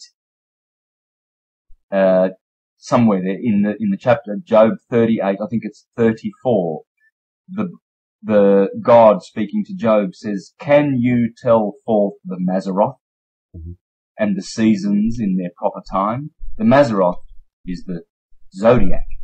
If you go to Strong's Concordance, you see that it is the zodiac. And the circuit of Galilee that Jesus walks in, if you go to your Strong's Concordance, is the zodiac, because Jesus is the sun. Now when you consider that each one of those signs has 3 other corresponding signs, for instance, Aries, the sign of Aries and its deacons, its 3 deacons, because Aries occupies 30 degrees of the zone of Aphrodite's belt. 30 degrees of arc of the zodiacal belt. Aries has 3 other constellations associated with it: Cassiopeia, Cetus, and Perseus. Then next in line is Taurus. It has Orion, Eridanus, and Auriga, etc. These 48 constellations, which Ptolemy and Marcus Manilius and Aratus even spoke about in the 3rd century BCE in his poem, The Phenomena. Parmenides alluded to it, Pythagoras, Plato. These 48 constellations are the gospel of the heavens. There is only one gospel. It's divided in 4, the 4 seasons, Matthew, Mark, Luke, and John, in which Jesus goes forth in his ministry, the good and acceptable year of the Lord, which is the year of the agricultural year, the solar year. As the sun does this, those 48 constellations tell a story. Now, the story of the prodigal son is Orion standing on the river Eridanus. Eridanus is the Jordanus, the Jordan River, the Nile River. See, people confuse it and think it's the Milky Way. It's not. There's another river up there, and it's called the Eridanus. And it's the river that in Revelation, it says that the dragon issued a river out of its mouth, and it pursued the virgin and the woman with her child. And the woman fled into the wilderness where it was looked after, but the dragon pursued her and vomited forth a river out of its mouth. Well, that's Eridanus, because Eridanus follows the sign of Virgo. When Virgo drops below the horizon, that's the virgin with child who is fleeing into the wilderness. And the red dragon that is pursuing her is the sign of Scorpio. Scorpio is the red dragon of winter, and it pursues the woman. It pursues her continuously. So, the prodigal son and the Good Samaritan are, now I hope this is what the gentleman is asking, because I know that the prodigal son is the story in the sky. And there are 7 heroes in those 48 constellations. And they are Perseus, Hercules is up there, Ophiuchus is up there, Cephas is up there, Auriga is another hero that is up there, Bootes, the companion of Virgo, who is Joseph and Mary in the Gospels. They are all up there, and their names are in the Bible. As I said before too, the solar orbs of this solar system are also in the Bible. Christ is Jesus, the Son, the Saviour. The Apostle Peter is none other than Jupiter. The Apostle Paul is Apollo, because that's what Paul means. Hello, Apollo. Apollo is the sun, and it's the star in the constellation Gemini, one of the twins, Pollux and Castor. So Apollo gets to be the sun, but it has reference to Saturn, because Saturn is also called the sun, the black sun. And Jupiter is the white sun, because Jupiter is white and Saturn is black. So when Paul is called Paul, he is Apollo. When he is called Saul of Tarsus, he is Saturn. And Saul of Tarsus, all you have to do is, it's an anagram. Tarsus is an anagram of Saturn. Just look at it. It's Saturn. This is the clever way that they tell you.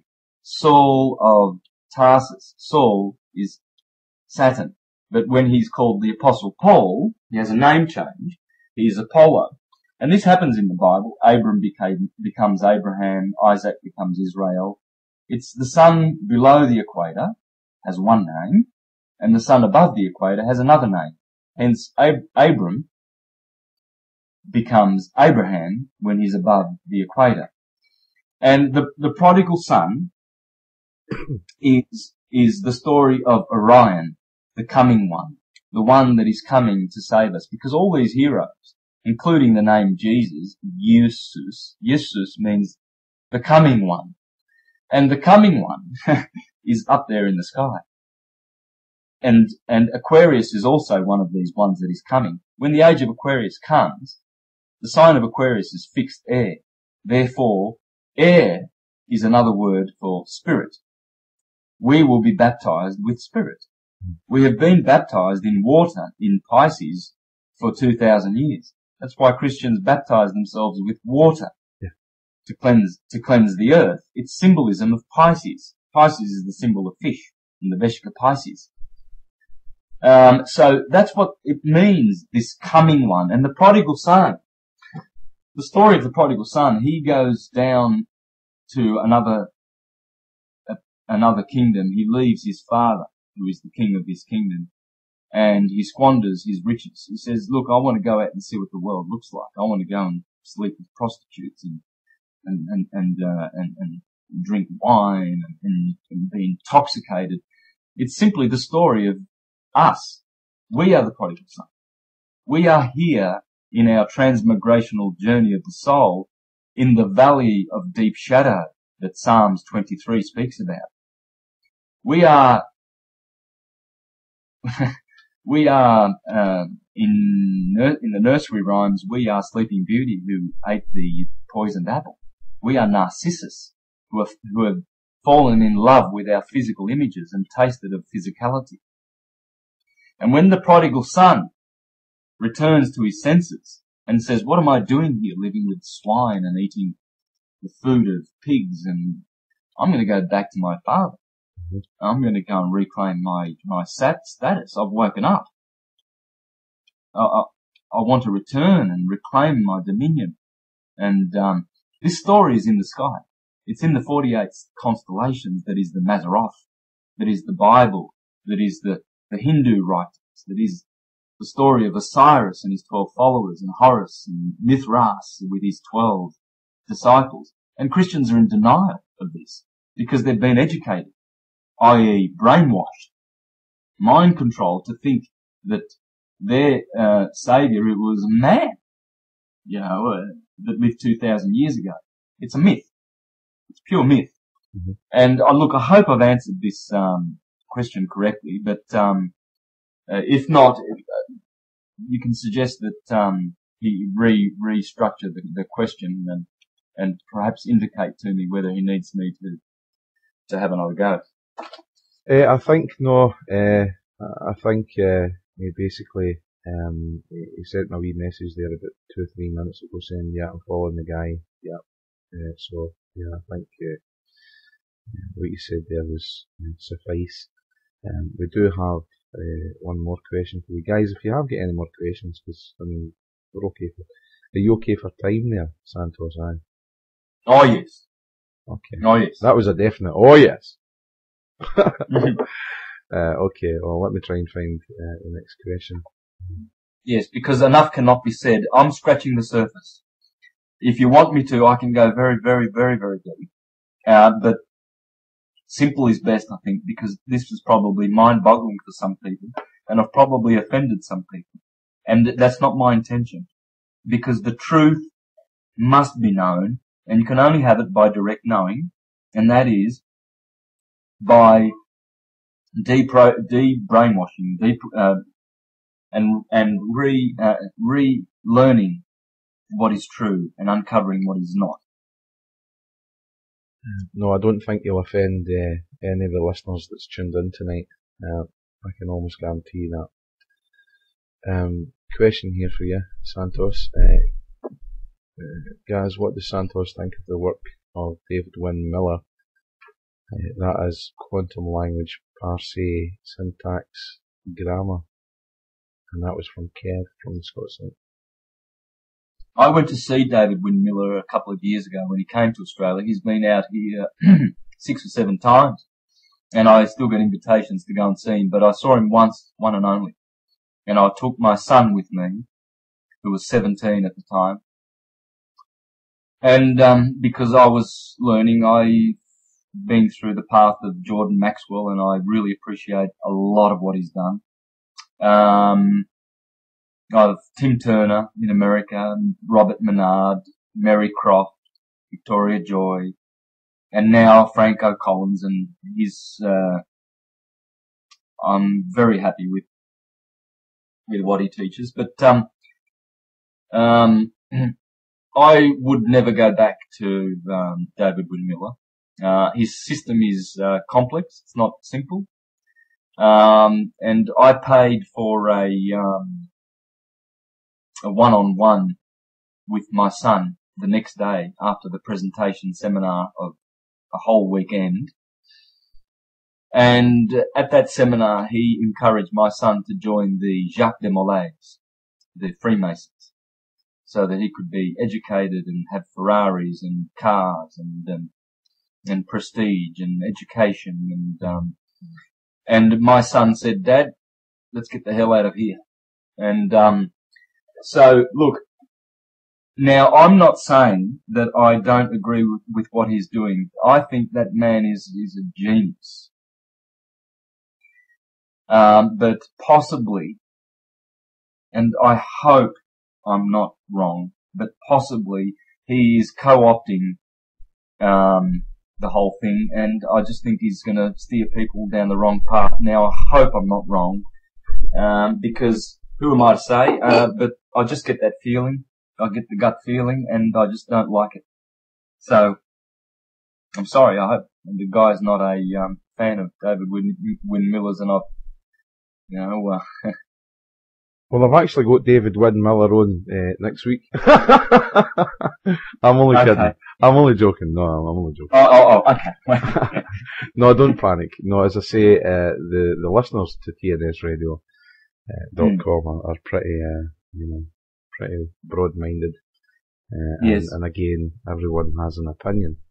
There's a wee saying that goes with that, but I won't hear that.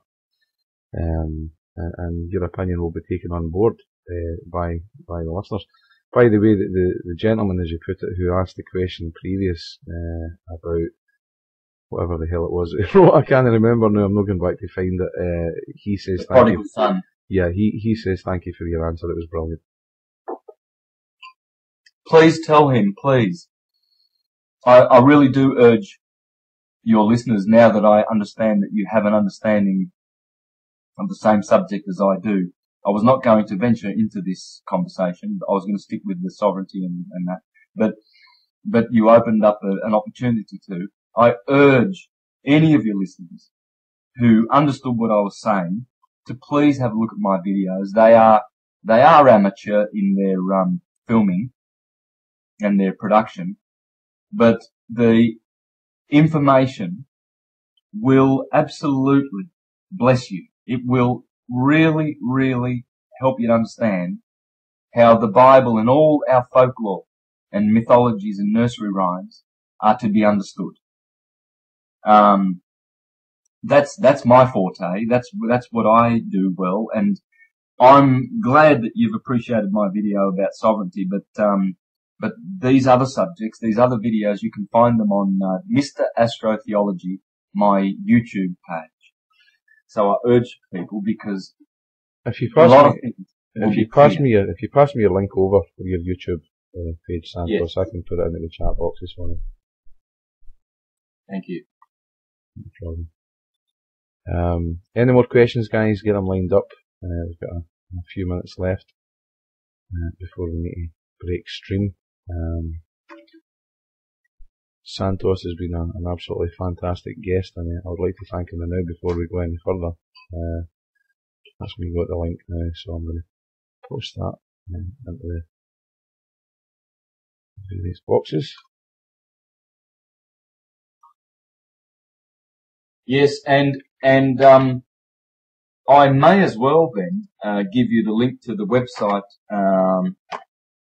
that I've set up, and it's only just 2 pages at this stage because I don't have the finances or the help to sort of set up the website. I do have help now. I've got some good help, so I'm going to start to make this more professional. Mm-hmm.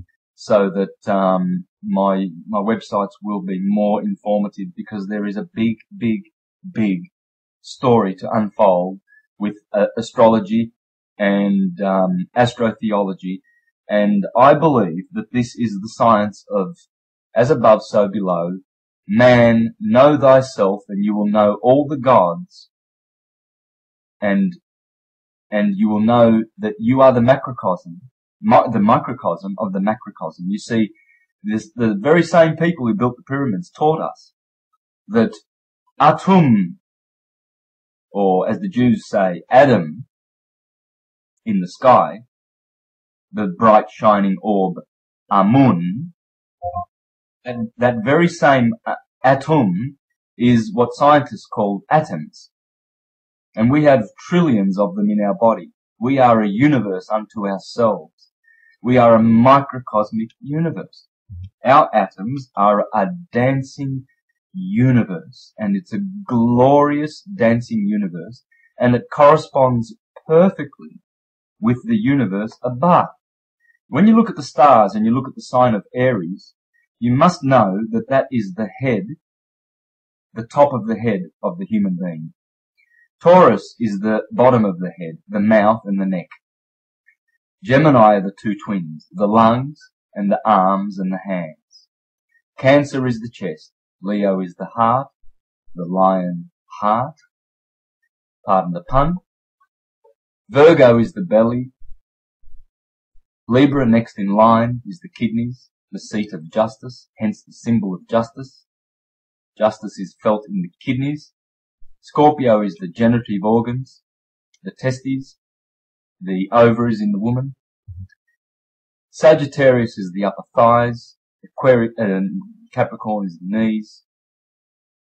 Aquarius is the shins. Pisces are the 2 feet. Well, hello. They are so on cue. Gemini, the 2 twins, are the arms. Pisces, the 2 fish, are the feet. Sagittarius, the 2 natures, the horse and the man, are the legs, the upper thighs. So you begin to see a certain kind of pattern. And the occultists and the alchemists, the people of the science of as above, so below, which is one of the Hermetic axioms of the law of correspondences, they knew that those stars correspond to the stars in your body. For instance, when you look at Aries and Taurus, you know that the most precious jewel in the sky, i.e. the Pleiades, are situated 6 degrees Taurus, which means that it's virtually in the middle of the head of the human, because Aries and Taurus are the horned animals which in the zodiacal Adam Kadmon, the man of the microcosm, are in the head. So the Pleiades would perfectly correspond to the pineal gland, would they not? Now, isn't it funny that all the Freemasons and the religionists, the founder of the Jehovah's Witnesses, the Charles Taze Russell, suggested that God sits on a throne in the Pleiades on a star called Alcyone.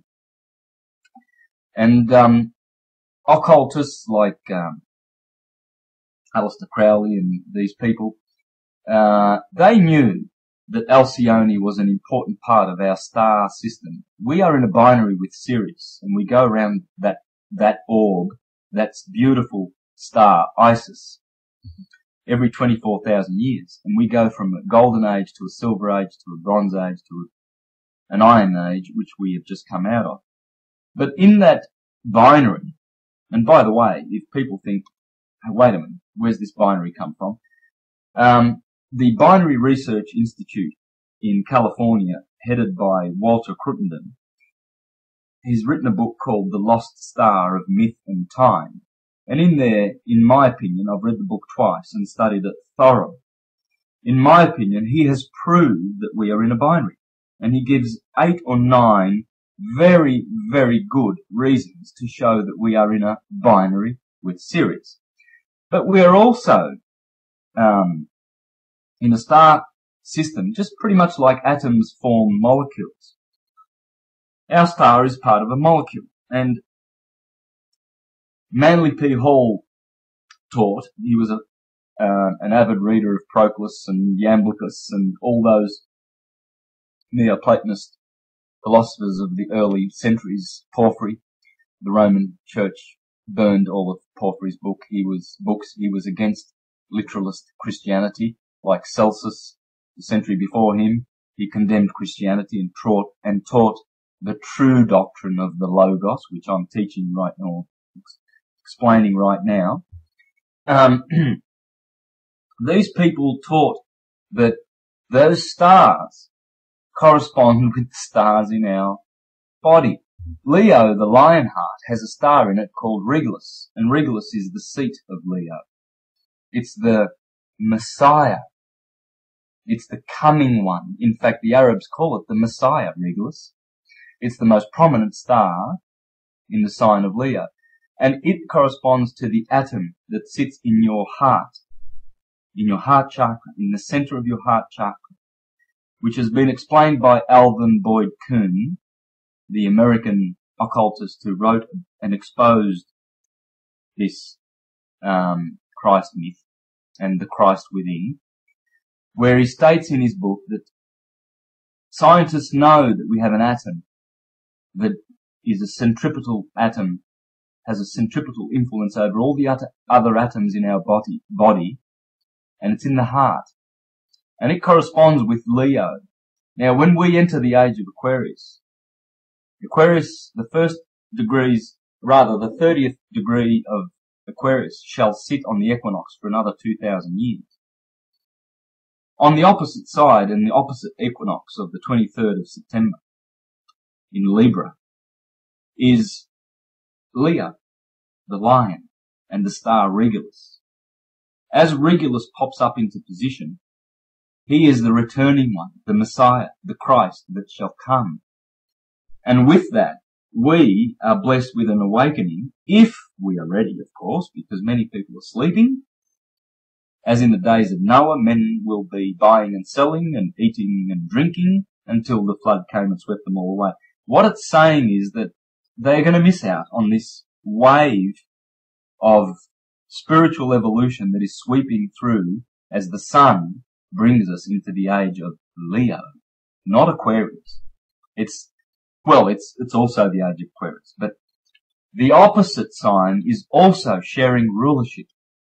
As we have been in the age of Pisces, we have also been in the age of the Virgin. And that's why Jesus is born of a virgin. Because the first Jesus, the first Saviour, came 2,000 years ago in the stars. The age of Pisces corresponds with the positioning of Polaris on the northern throne. You see, Polaris has been stationed there it's the closest star to true north that there is in the last 2,000 years. Before that, was Draco. Draco was positioned on the pole. But when Polaris gets his turn, he sits on the throne of God. That's called the throne of God, Shambhala. He sits there for 3,000 years. On top of Polaris is Cephas. Cephas is the king. His foot is standing on the pole star Polaris as it goes around. When Cephas puts his foot on Polaris, and the age of Pisces begins with the rulership of Jupiter. Remember, Jupiter is Peter. Cephas is another name for Peter. So in the zodiac, Pisces reigns with Jupiter, Peter, and the keys of the kingdom were given to Peter. Peter is Zeus. In Rome, when you kiss the foot of Peter at the Vatican, all Italians well know that that was the statue of Zeus before Rome became Christian, in parentheses, because it's counterfeit Christianity. It's evil Christianity. It's negative Christianity. It's a counterfeit. When the age of Pisces comes, that is the star of Bethlehem, because as you said to me in our earlier conversation, Bethlehem is Virgo. So that is the star that has been ruling the Christ. That's the first Christ. The second Christ to come is when Aquarius begins its reign. And Cephas and Polaris get 1 more 1,000 years of rulership before they hand over to the next constellation, which shall rule the northern pole. You see, there are 7 constellations that do not set in the north. They are Hercules, Cygnus, Cephas, which I've just mentioned, that stands on Polaris, Ursa Minor, Ursa Major, and Lyre, the harp. Now, Ursa Major is the woman who is desirous to put her child, Ursa Minor, which contains the star Polaris, on the northern throne. She's always eager to have that place of 3,000 years in the processional cycle of 24,000 years. And by the way, the figure that you'll get on Wikipedia and from the scientists is 25,920 years. That is equally correct. But Walter Crittenden and his crew in California in the Binary Research Institute, they give a figure of 24, and they prove and give evidence that it is corrected. When corrected, it is 24,000 years. Well, Ursa Major, she's the woman who is carrying the son, the child, Ursa Minor, and she wants to place him on the throne.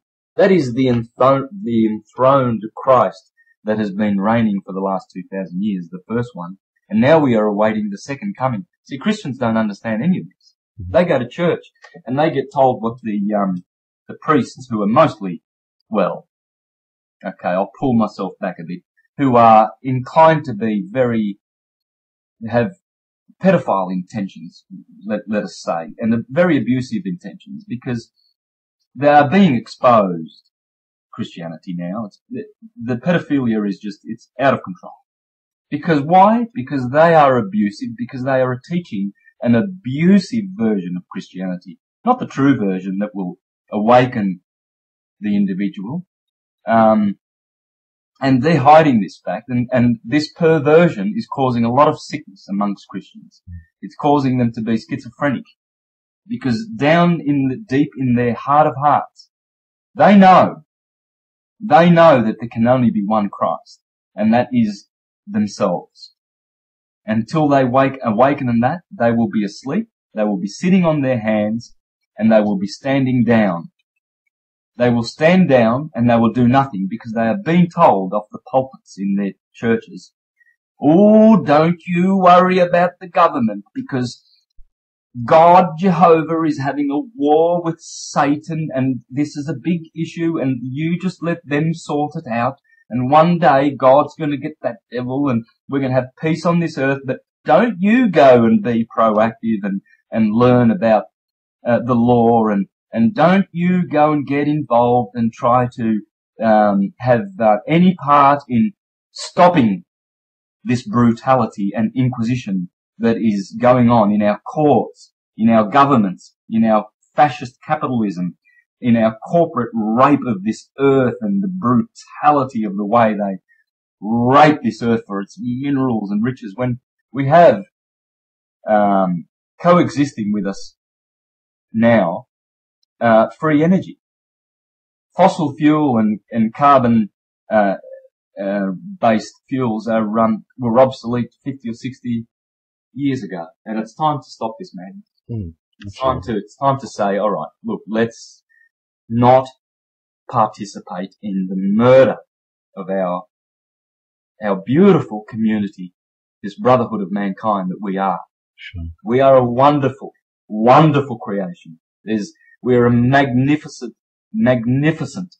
atomic microcosm, and we are young stars. We call our children youngsters. We say to them to be as good as gold, and the teacher tells little Johnny, you be a good little young star, and I'll give you some stars you can take home and show your parents. And Johnny goes home and says, Mummy, I got 3 gold stars for maths today. And why? Because the truth that they don't teach us is that we are seeds of stars becoming. We will be a star. That star that lights our day in the Christian system is called Jesus. J-E-S in Hebrew is the word yes. Yes is pronounced yes, actually. In fact, the IHS that sits in the symbol of the sun that the Catholics have is the word yes in Greek. Mm-hmm. And the yes, when we say yes as opposed to no, and we nod our head, we are indicating positive, affirmative, because the sun rises. And when the sun rises, we lift our eyes and we follow it. And then when the sun sets, our eyes drop down. And that's why we nod our head when we say yes. Because yes is Jesus. and the other word for yes is year. Is yeah. Okay? Yeah. Well, yeah is pronounced very similar to the word year, because the agent and orb that is responsible for the year is the yes, the yeah, the Jesus, Jesus Christ, the Son, our Saviour in the heavens, the sun, the orb in the sky. And the month is, well, who's responsible for the month? The mon, the moon. And the minute, the hour. Well, the hour is an anagram for Horus. Hour is Horus. It's an anagram for Horus. So when we ask, oh, what hour is it, please? Excuse me, sir, can you tell me the time? What hour is it? We're asking, where is Horus positioned in the sky? Now, why is it important to know this? This is our true religion. It is astrology, the science of as above and as below. Unless one understands the principles, and that's what I'm teaching, the underlying natural principles of this cycle of the sun that underpins astrology. And astrology is the science of the sun. When you know that you are, for instance, I was born on the 24th of March, I am an Arian. I am born under the sign of the Lamb, Aries. Well, what does that do for me? What does it mean? Is it different to Gemini? Is it different to Pisces? Yes, it is. Oh, yes, it is. And this is why it's so important for the universities to poo-poo astrology and to say that it's a pseudoscience. It's not. It is not a pseudoscience. It is the mother of all sciences. And there is none above it. There is not a science that exists that is more beneficial to mankind than astrology. Okay. And once one knows what his sun sign is and what his moon sign is and what his ascendant is, then he can have a pretty good picture of what is going on in his nature. And if we knew this, we would not lump 30 or 40 little children in a classroom and teach them all the same as though they were all the same. They're not. The earth signs of our family on this planet, the 12 tribes of Israel, because that's who the 12 tribes of Israel are. Gemini, Pisces, Arians, Sagittarians. That's who they are. It's just a different name for the 12 tribes of Israel. When we find the earth signs, Capricorns, Taurians, and Virgos, those people there, they need to be taught those little children need to be taught differently to the Pisceans, the water signs, the Pisceans, the Cancers and the Scorpios. And those children need to be taught differently than the Geminis and the Aquarius and Librans. And that group of children need to be taught differently to the intuitives, the fire signs, Aries, Leo, and Sagittarius. The first ones, they need their senses to be stimulated, because Earth is the five senses. As Carl Jung, the wonderful scientist and philosopher and genius, taught us, the Earth people are the five sense people, the water people are the emotion people, the air people are the thinking mental people, and the fire people are the intuitives. When you mix all these children and you throw them in a room just like bricks in a wall, what you're doing is you're destroying their beautiful natural abilities, their sensual abilities, or their emotional abilities, or their mental abilities, or their intuitive abilities to learn. They must be separated, those children. They should be separated.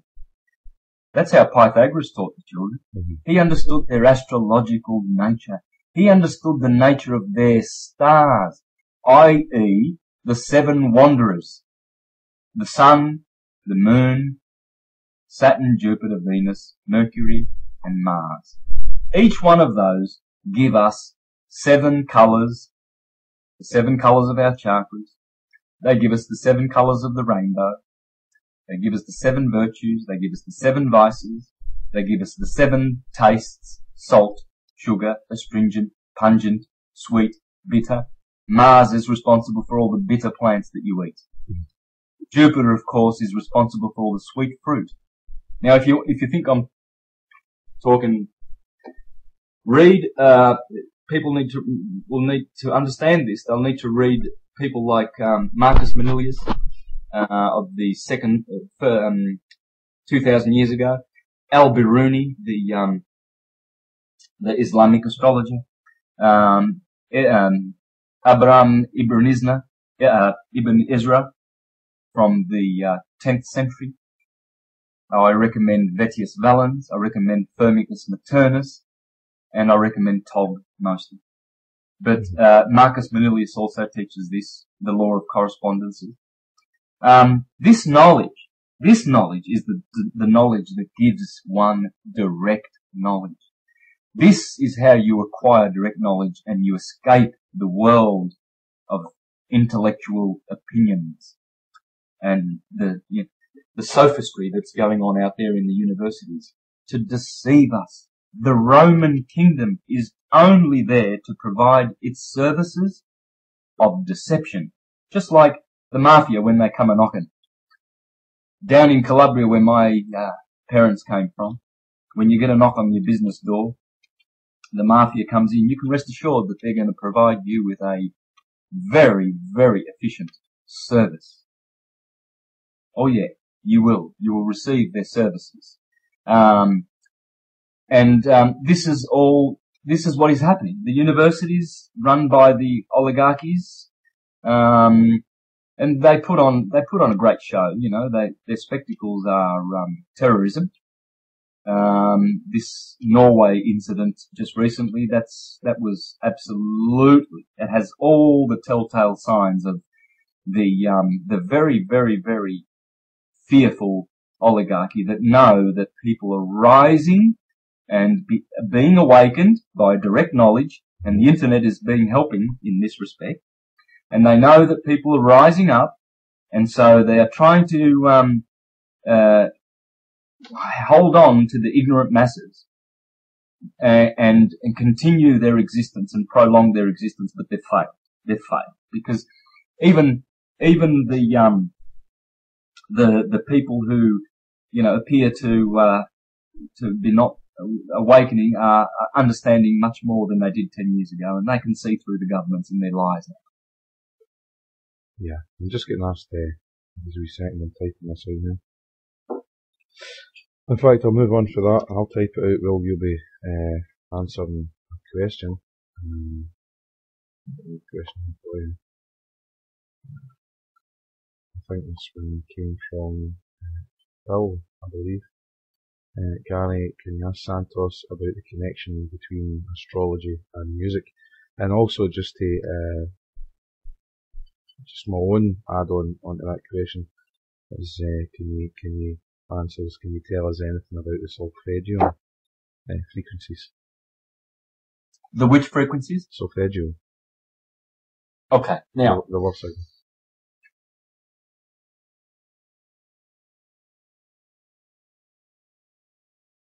Hello?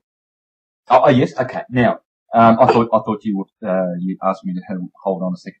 Now, this is what they don't want us to know. Astrology is music.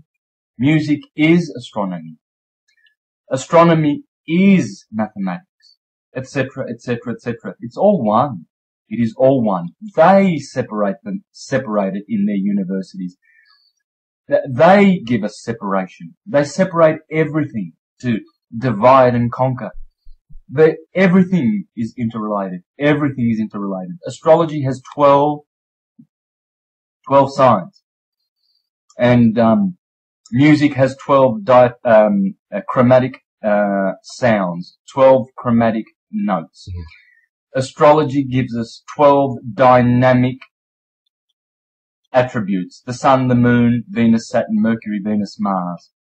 Music gives us 7 diatonic tones with which we can make music. The analogies go on forever and ever. Forever and ever. The 7 white keys correspond to the 7 planets. The 7, black keys, correspond to, well, in the zodiac, you have, I mean, this is deep. I can go deep if you like, but, in astrology, you have, day houses and you have night houses. You have feminine signs and you have masculine signs. The air and the fire signs are masculine. The, water and, earth signs are feminine. Therefore, the people born under the earth signs have a magnetic polarization.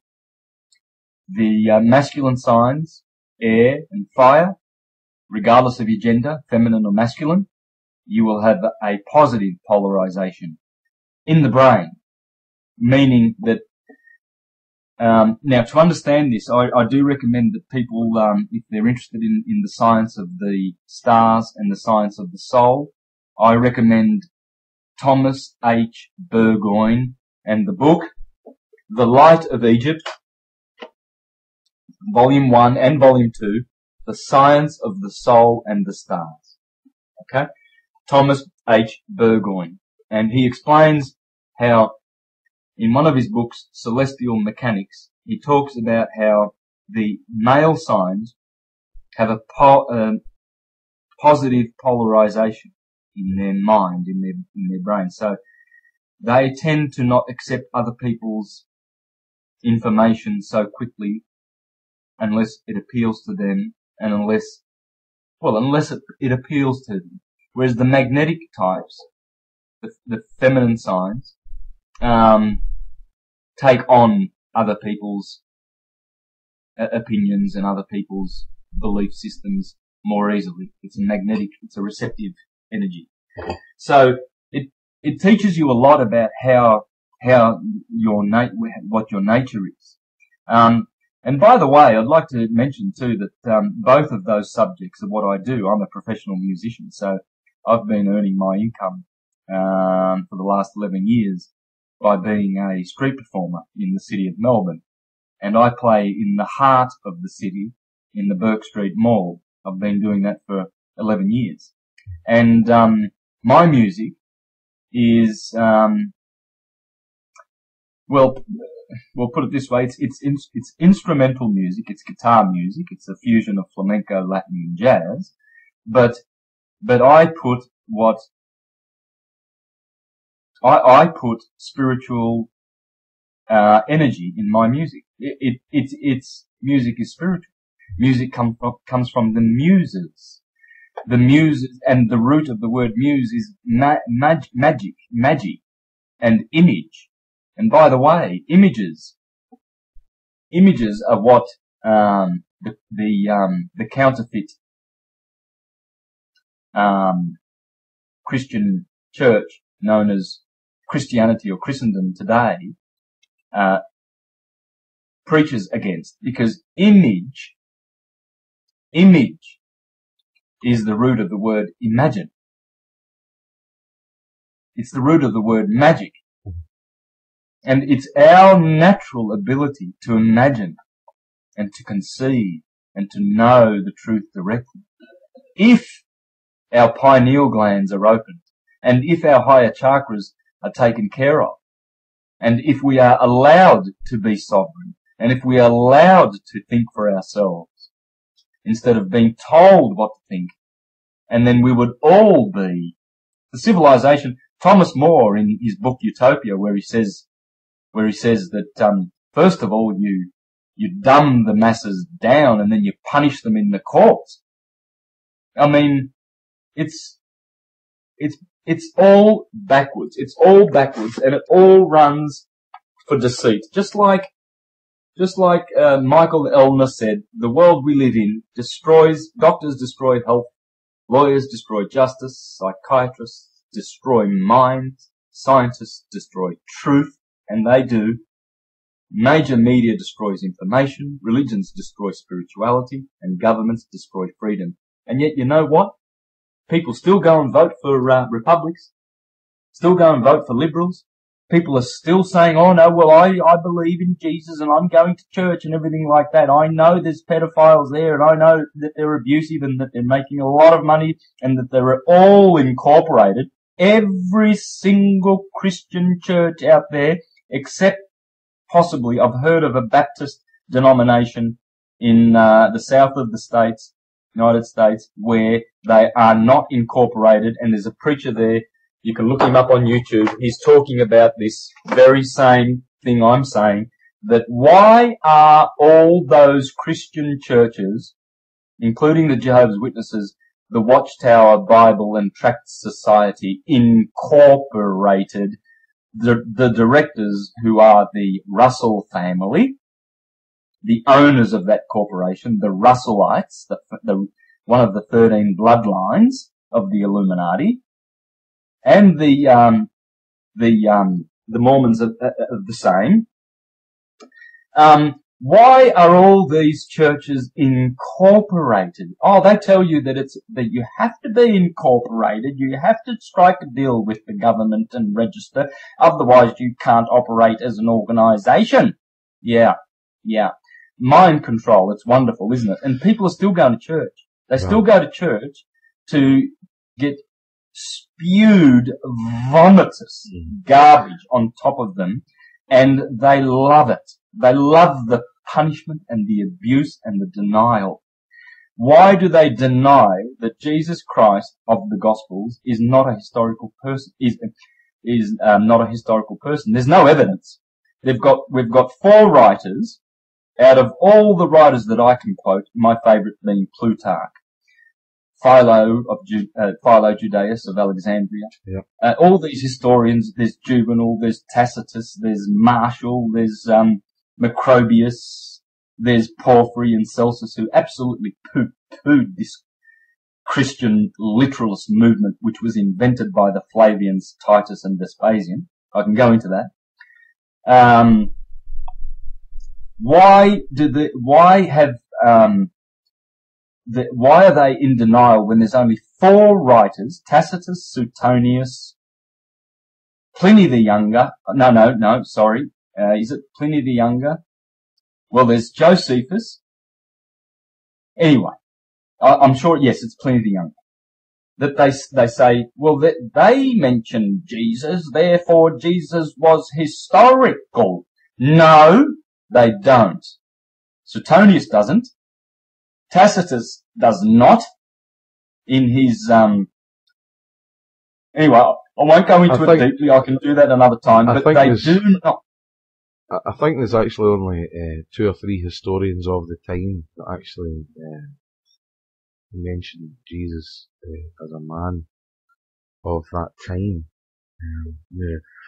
To my style of thinking, if you had a guy who was walking about healing the sick, making the blind people see, bringing people back from death, turning water into wine, all these things, well, A, he should have been on a stage, and secondly, you'd think he'd been top page news at the time. Exactly. Smart. But listen, moving on, because I've got another. Yes, you've got some very good questions coming. I can see them. These are very good questions, and I'd love to touch on them quickly. Yes. One of the fellows who asked the next question is actually signed off now. He's had to go because he's to go to slavedom in the morning. But this was for Brian. Brian, would you ask Santos if he thinks that there is a devil or evil spirits that take over our souls, or maybe it's a question for someone else? Oh no, I would love to talk on this, because this must be understood. This is so crucial. The book that I just recommended, Thomas H. Burgoyne, in that book, now he lived in the 1800s. He belonged to the Hermetic order of Luxor. I think he was a founding person there. Anyway, the Hermetic Brotherhood of Luxor, something like that. Nonetheless, in his book, The Light of Egypt, Volume 1, you can get it for $20 on Amazon. He has a chapter in there, it's only about 10 pages long, called The Dark Satellite. Now, it's important to understand this concept of the devil, as Christianity paints it, is a fiction. It's pure fiction. Pure fiction. But evil, on the other hand, that needs to be addressed. And spirits that take over souls, that needs to be addressed, because in this chapter in the book, The Light of Egypt, Thomas H. Burgoyne explains that the dark satellite is an orb that is in our solar system. Now, as we have 7 chakras, so does our planet Earth. It has 7 chakras. One of those chakras is an animal. It is responsible for the animal soul of the Earth, in which animals are dwelling to take on physical form in the physical world. That chakra has been at perihelion for 2,000 years.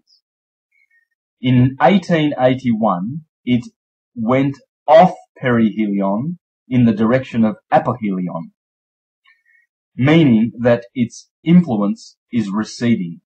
In the golden and silver ages, it is barely felt, that animal chakra, on our conscious earth network.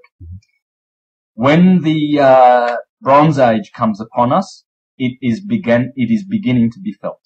In the Iron Age, it comes to its perihelion. Perihelion, actually, I shouldn't be using perihelion, I should be saying perigee. Perigee and apogee, because perihelion they virtually mean the same thing. It means the closest point to the sun. But in this case, it's the closest point to the orb of the earth. Now, it is receding, and that animal kingdom is where our masters at the Vatican, our would-be masters, the powers that were, that's where they get their energy from. That animal chakra that is receding is actually wanting to prolong its life. And it must harvest energy from the physical realms. This is where David Icke gets it slightly wrong when he says that the reptilians and the shapeshifters, this phenomenon happens because this dark satellite is very powerful, and these Illuminati families who are absolutely dictated to by these ravenous, rapacious, insane wolves of and the dogs, as Thomas Burgoyne says, this animal chakra is like a dog with rabies in some cases.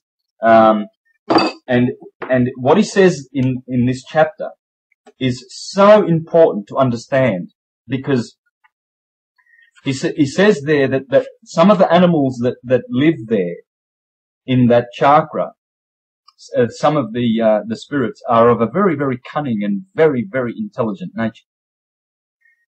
But they are receding. They are going away. They are going to apohelion. We are entering a new age where they will be thrown into the abyss, as it were. That's your devil. That's all it is. And the ancients taught that as our souls climb up that ladder and we go to the higher planes,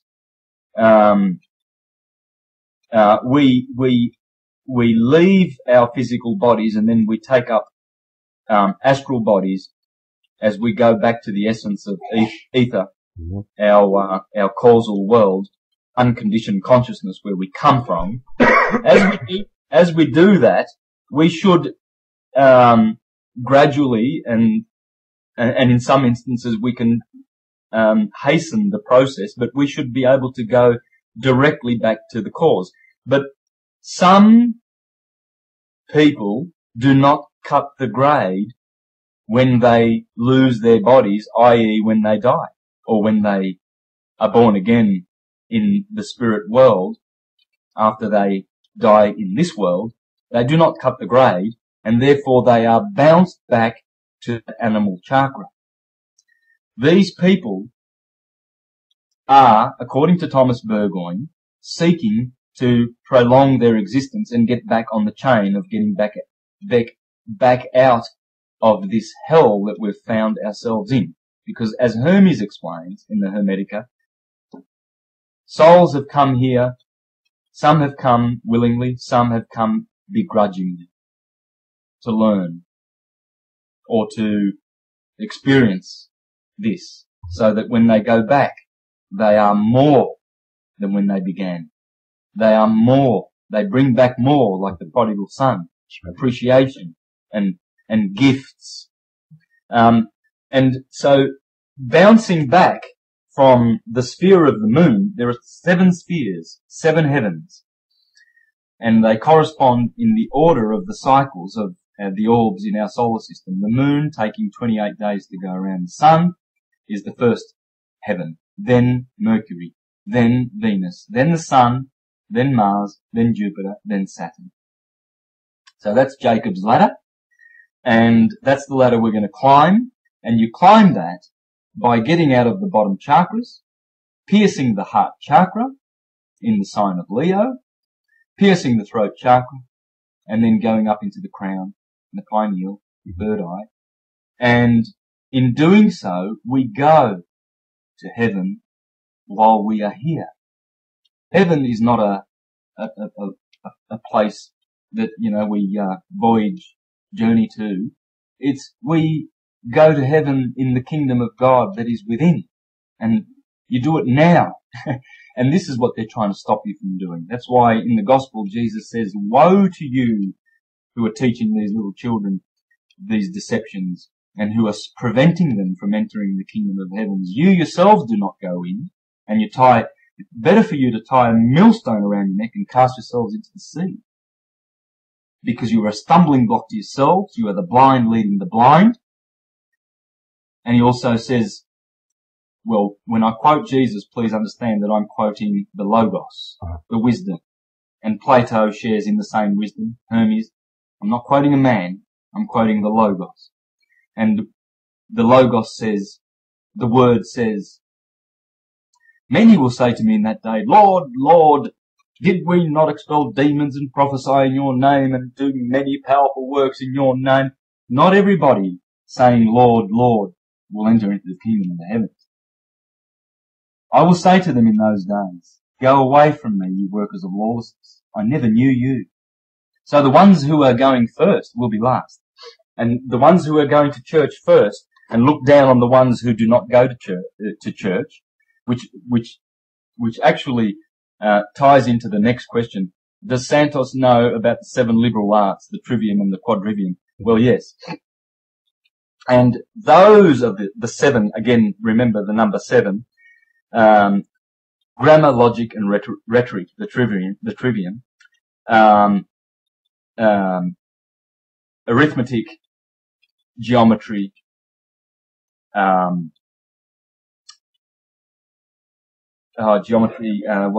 what's the other one? Music and cosmology or astronomy. Now let's have a look at those sciences, because these are the sciences that they have persecuted and co-opted for so long now, and we need to go back to these. They're beneficial, but direct knowledge, remember, is the answer to everything. Direct knowledge, and as you see, cosmology also has to do with astrology. But the 7 liberal arts, why is music there? And why do they corrupt music? I mean, the hippies of the 60s were earnestly and honestly seeking to effect a change of consciousness. I know for a fact that John Lennon did. I know for a fact that Bob Dylan did. I know for a fact that Donovan did. I know for a fact you can hear it in their lyrics. And so why then did the families come along and try to pollute music with music that tried to just be senseless? I mean, especially in particular, in the 90s, a lot of music was just mindless. I mean, a lot of this doof boom that people go to take ecstasy and all of this. This is absolutely coming from the same people that John Lennon exposed. He said, "Hey, in the 60s, Tavistock gave us LSD because they thought that they would stuff us up and corrupt us and dumb us down." Well, he said, "Hello, I've got news for you. The opposite effect happened. LSD actually worked contrary to how they expected it to work, and it opened people's minds up. In fact, it had a contrary effect, and so you see people like John Lennon getting whacked because they exposed what the higher ups were doing, and he knew in Working Class Hero. He said, "They hurt you at home and they hit you at school. They hate you if you're clever and they despise a fool. Till you're so crazy that you can't follow their rules." I didn't mean to, I'm just reading the lyrics, okay? That's killed them. I realised that was sweet. When they've tortured you and scared you for 20 odd years, then they expect you to pick a career. When you can't really function, you're so full of fear. Keep you doped with religion, sex and TV, and you think you're so clever and classless and free, but you're still effing peasants as far as I can see. There's room at the top, they are telling you still, but first you must learn how to smile as you kill, if you want to be like the folks on the hill. Working class hero is something to be. If you want to be a hero, well, just follow me. And he was a hero. I forgot to mention. He is a hero. I forgot to mention to you today when we were chatting earlier that for every swear word that gets mentioned on TNS Radio, it's a $20 donation. Yeah. Okay. Listen, we'll move on to the next question because the fella that asked the next question has been that way 2 or 3 times now. Gary will be asked the goddamn question. Santos mentioned how the temple /court is coming down. Can he elaborate? And that came from our good friend Pondman. Alright. I would like to point people's direction again to Franco Collins. His research has indicated that the Temple Bar has had 1260 years, which expires at the end of this year. In fact, on the 21st of December, 2011. their contract, if you like, to be the faithful and discreet slave over mankind, to administer the affairs, began with the Pippins and the Charles Martel and the Charlemagne types. The Pippins were the people who brought back the Holy Roman Empire and began their basically the Second Reich. Hitler tried to bring in the Third Reich. That has had a rulership of about 1260 years, and it expires at the end of this year. The Temple Bar have administered all the banking and church matters, law, legalese, religion. Basically, they've taken care of church and legalese, and that's in our court systems. Through their ecclesiastical rites that are still practiced. The Inquisition is still going on today in our courts. It's all the Inquisition. It's all about the Inquisition and confiscation of property and to pull out the middle class, all these classes. But basically it's for them to accumulate more wealth, more greed, and to keep others in poverty. But it's coming down because people realize that, this new virtue, growth, capital growth, the economy did well today and the stock exchange fell a few degrees and, who gives a shit? Who really gives a shit? It's disgusting, is it not? Mm-hmm. I mean, what does it mean to you and I? It means nothing to me. It's foolishness, chasing after the wind. How dare we think that we can go around capturing molecules and owning them and having titles to them and possessing things? We're just travelling through, my God. It's a dream. It's a dream.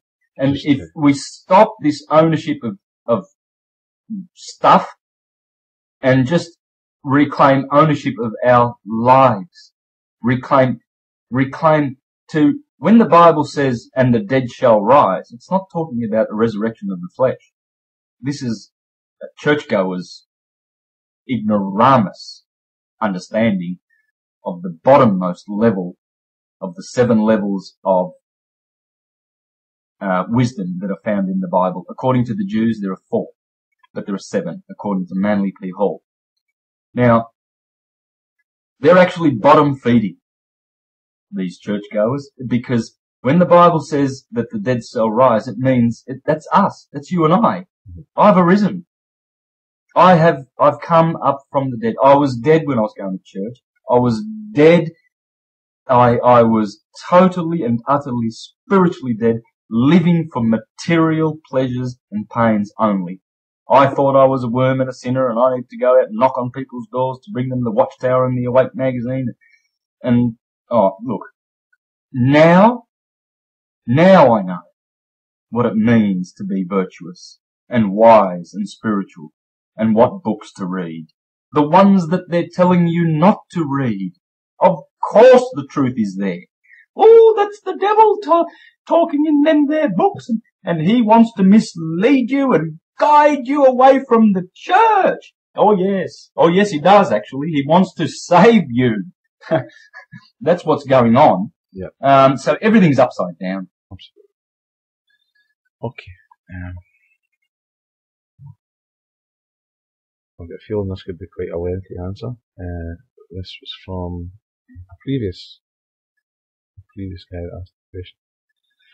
This is from Ray Moore, and could the elliptical passage of Sirius be the star of the crossing, like Nibiru has been sent to us in a psyops to make us look in another direction? Okay, this is really good. This is really, really good stuff. We need to know this too. First part of the question about Sirius is yes. We are approaching a galactic alignment. We are not approaching a planetary alignment on the 21st of December 2012. What is going to happen is this. All we have to do is look above with our eyes and know the nature of our cosmos. This is what is happening. As the equinox migrates through the signs of the zodiac backwards, it's been in Pisces for 2,000 years. Before that, it was in Aries. Before that, it was in Taurus. And we see that our religions and our mythologies correspond. In the age of Taurus, Jesus was the rock of Mithra, the bull of God, the sacrifice. After that, he became the Lamb of God in Aries. And that's why the Jews, when Joseph went down to Egypt and he said, his father Jacob said to his brothers, he said, don't tell them that you are shepherds. Tell them that you are herdsmen. Tell them that you are herdsmen. And because the Egyptians were still stuck in the age of Taurus, and the Jews who, or these other tribes were corresponding and their mythology and changing it to the mythology of Aries that was ruling at the time. And then the Christians came along and now we're in the Christian age of Pisces. So as the sun migrates and the equinox migrates through there, we are evolving through the cycle of necessity. But what is going to happen now? Notice that the equinox will be sitting on Aquarius, the 30th degree of Aquarius, because obviously right now it must be in the first degree of Pisces, going backwards through the signs. It's migrated through Pisces. It's now at the end of Pisces, just about to jump over into Aquarius. Some people say 2015, 2012. Some people say 2050. Some people say even further. Some people say it's already happened. You know, we're living in the age of Aquarius. There was a song about it, wasn't it, in the 60s? And they were assuming that it already is upon us. Well, the influence, yes, is certainly upon us. The awakening that is happening is our proximity, our sun's proximity to that crossing of that line and the influence of the fixed air of influence of Aquarius is having an effect on us. It is spiritually. Now, on the opposite side, the equinox in September, the autumnal equinox on the 23rd, will be in between Leo and Virgo. But what escapes people's notices is where the solstices will be. They will be in their true homes. They will finally arrive. After 24,000 years, they finally come to their true homes. The summer solstice, June the 21st, will now be in between Taurus and Gemini. And the December solstice will now be in between Scorpio and Sagittarius. Now, Scorpio and Sagittarius, I'm going to give you a link. If you go to this link and post it on the website, Gary,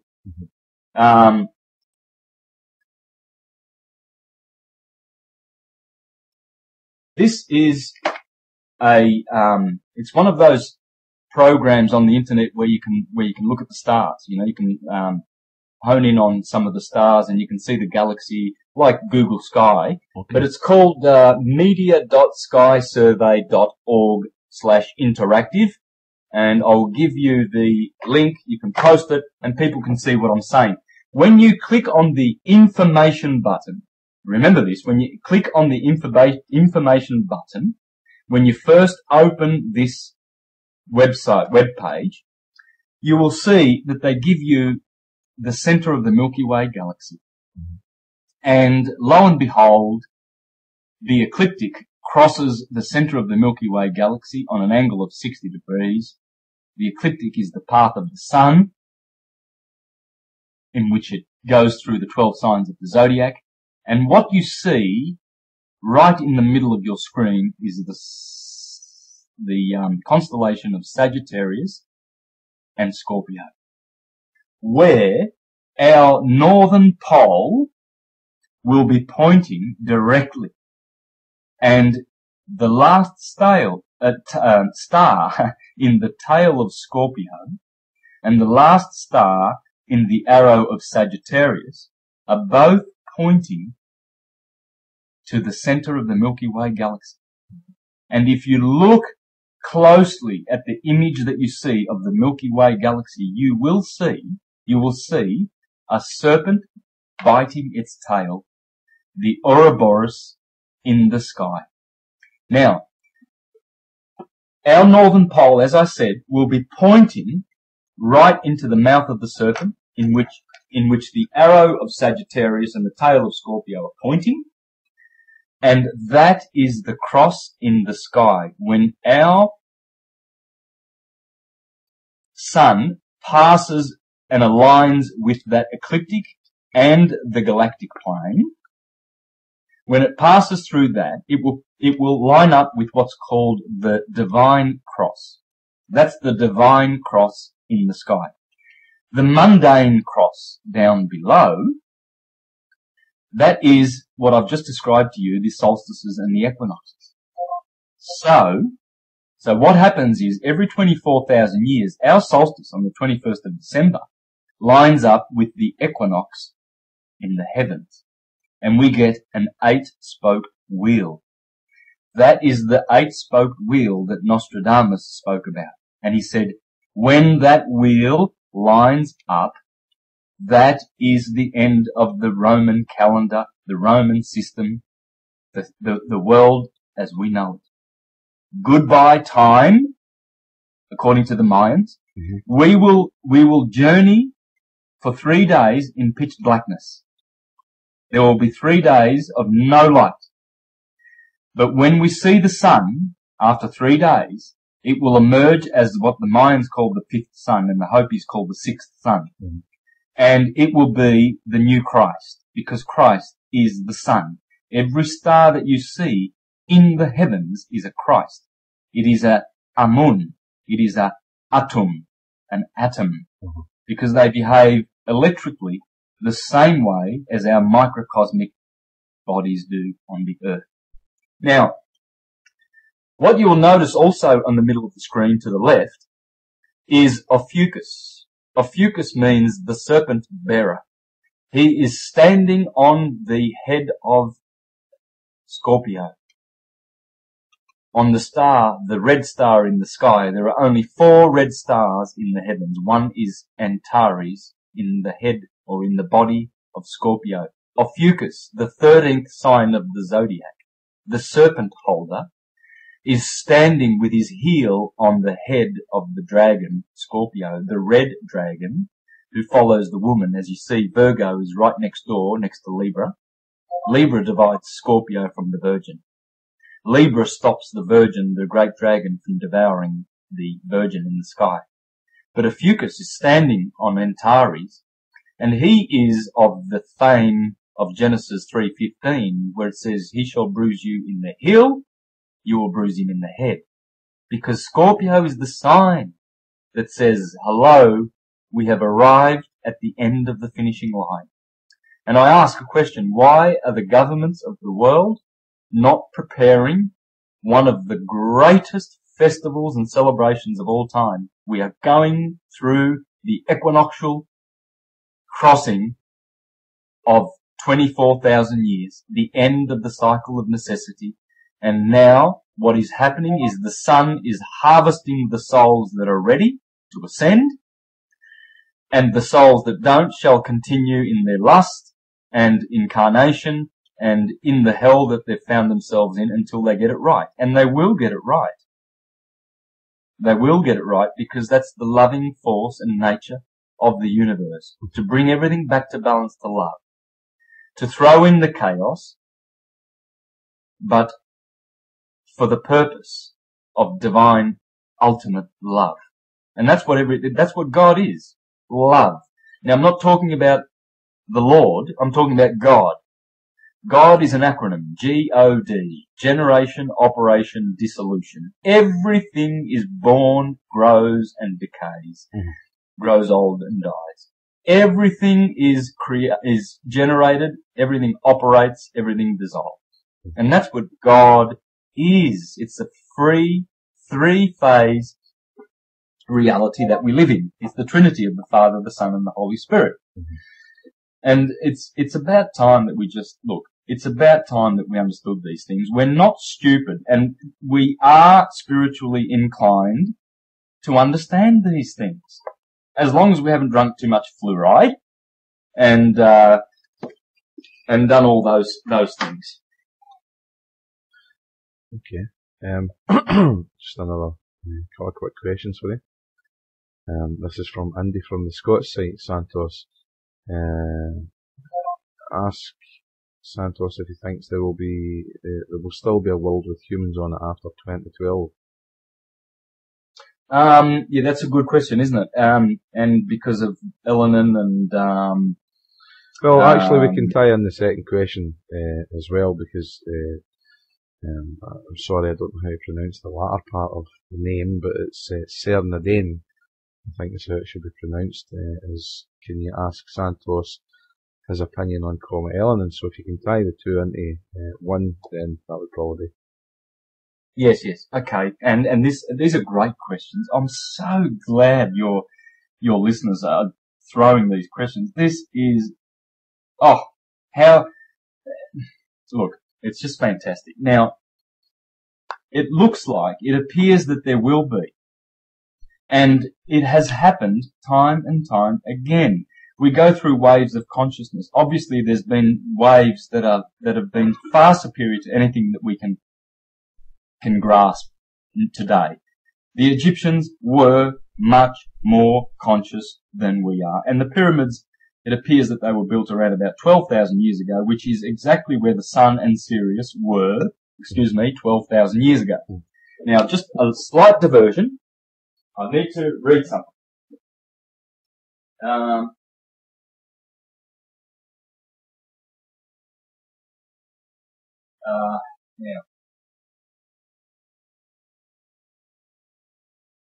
okay, I've got so many books, and I just can't find the book. I have a book by Sri Yukteswar, SRIYKTESWAR.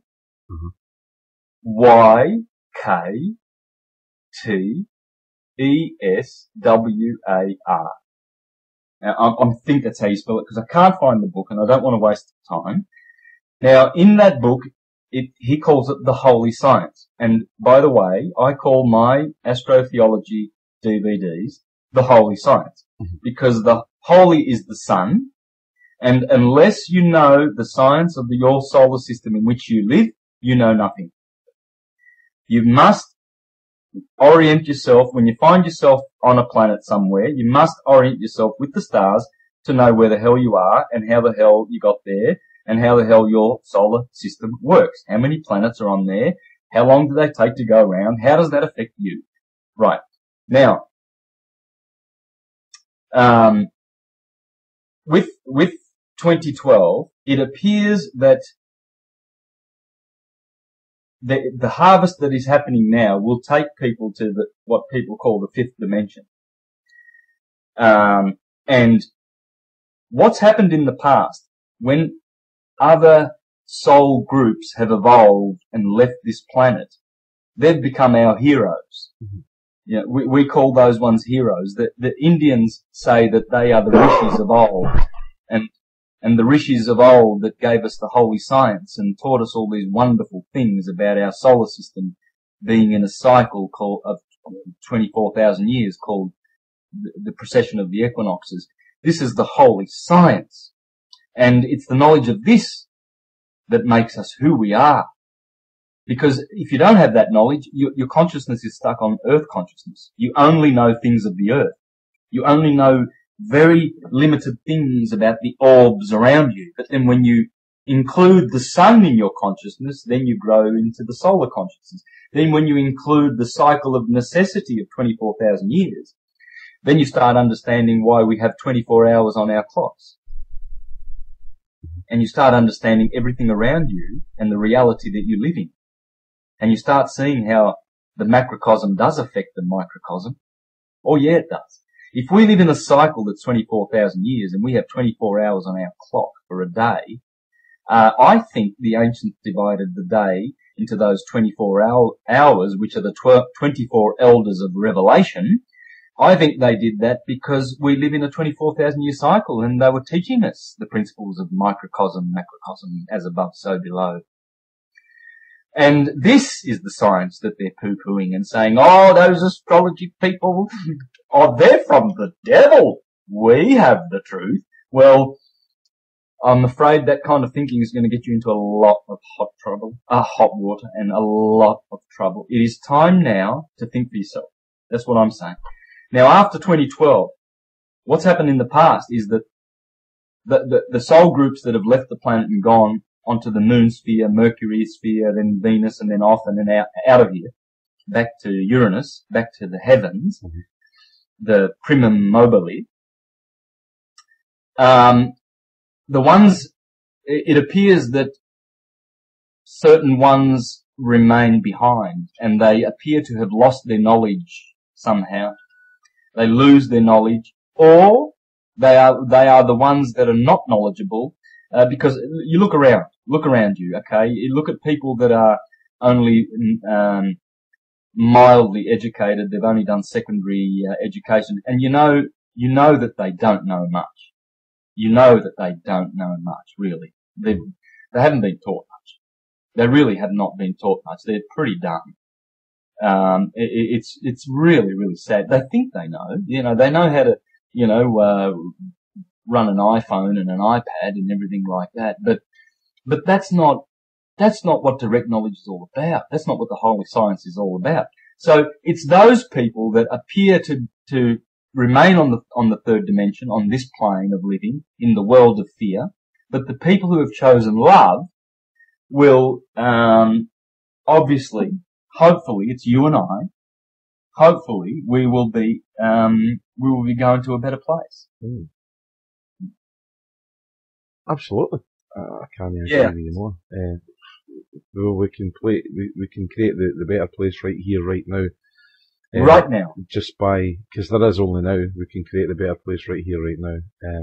Just by realizing their potential, basically, and basically saying no. Okay, it brings me on to my final point then. So, in your perception of things, Santos, what do you see as being solution to all the things we've discussed tonight? What you mentioned before is the way to go forward. We need to not cooperate anymore and separate ourselves from all the fictions. I remember when I used to go to Shell to fill up my car with petrol, and they used to give you a voucher, 4 cents off a litre if you go shopping at Coles supermarket and you spend more than $30. So I used to go to Coles and spend $40, $50 and keep my little voucher. Then I'd drive into Shell and then I'd walk up to the counter and I'd give the voucher over to the attendant and I'd say, oh, the up for, and he would ask, oh, do you have a voucher at 4%? Yes, here it is. And about 4 or 5 years ago, when I really started to wake up, and I carried all these vouchers in my pocket, and I thought to myself, look what I'm doing. I want 4 cents off here. I'm getting involved in their little programs and their little. Now, if you get involved with those little things, those little perks and benefits of this world, you're going to get ensnared with the big things. Look. How much time do people sit in front of the TV? My goodness, what are they doing? What are they doing? Throwing their lives away. Throwing their lives away. That is design. It is, look, there's some good in TV. There is some good in TV. We know that. We're not just saying that TV is from the devil and it's evil and everything, but 95% of it is just there to entertain us, deceive us and delude us and get us to buy their products and think that the world is the way they say it is. And look what's happening to people like Rupert Murdoch. Is it not about time that we brought him to account. Well, see, I would suggest to you, I would suggest to you that the things that's happening that we're being made aware of are deliberately being placed in a visual sensory organs, basically, have been placed in front of us. And the reason for that is because the powers that wear, they want us to protest. They want us to get out on the streets with placards and shout and bang and throw tantrums and all these kind of things. But as we discussed earlier on this morning, you know, when you do these protests, you're bringing in a master-slave scenario. It's the equivalent of your father, as we discussed earlier, your father telling you it's time for you to go to bed, and you really want to go to bed, and you start throwing a tantrum on the floor, saying, "Why do I have to go to bed? Why? Because your father's the man who brings you up and who basically makes the law in your life at that point in time, because he knows what's best for you, and it's his house and stuff like that. So essentially that's what's happening when people protest. And as we discussed earlier, I mean, look at Egypt. These people protested, and you know, they now have got regime change to the point of it's actually martial law that's been implemented. Yes.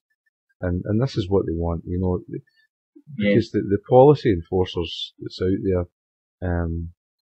they want the chance, they want the opportunity to use their hard sticks on you, and to use their taser guns and to get the handcuffs out, the bracelets, and place them upon you.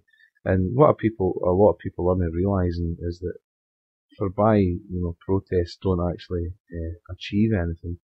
If you only need to look at the Iraq War, for instance, where millions upon millions globally took to the streets with their placards and give peace a chance, and John Lennon and the fingers up for peace and stuff. Well, that they protested absolutely no dent on the war going ahead. But what people are failing to realise is when people are going out and protesting inadvertently, there is going to be people out there who is going to infiltrate those particular protests, and what they're going to do is they're going to instigate violence in some degree or other, and some people have got shorter fuses than others, and if you're of the ilk that it doesn't take much to set you off, and you perhaps lift a brick or whatever, a slab or a piece of concrete, and you put it through a shop window, and it then leads to further violence, to chaos, interaction with the policy enforcers. They're wearing their hard hats, and you're sitting there with your wee sun hat on, all these kind of things. What it actually leads to is further fines and jail time for people. Yes. So, in actual fact, protests are actually feeding the system that people are trying to stop. Yes, absolutely. And the reason being is because, in order to keep existing, they must have a thesis, an antithesis, and a synthesis, a problem, reaction, and solution.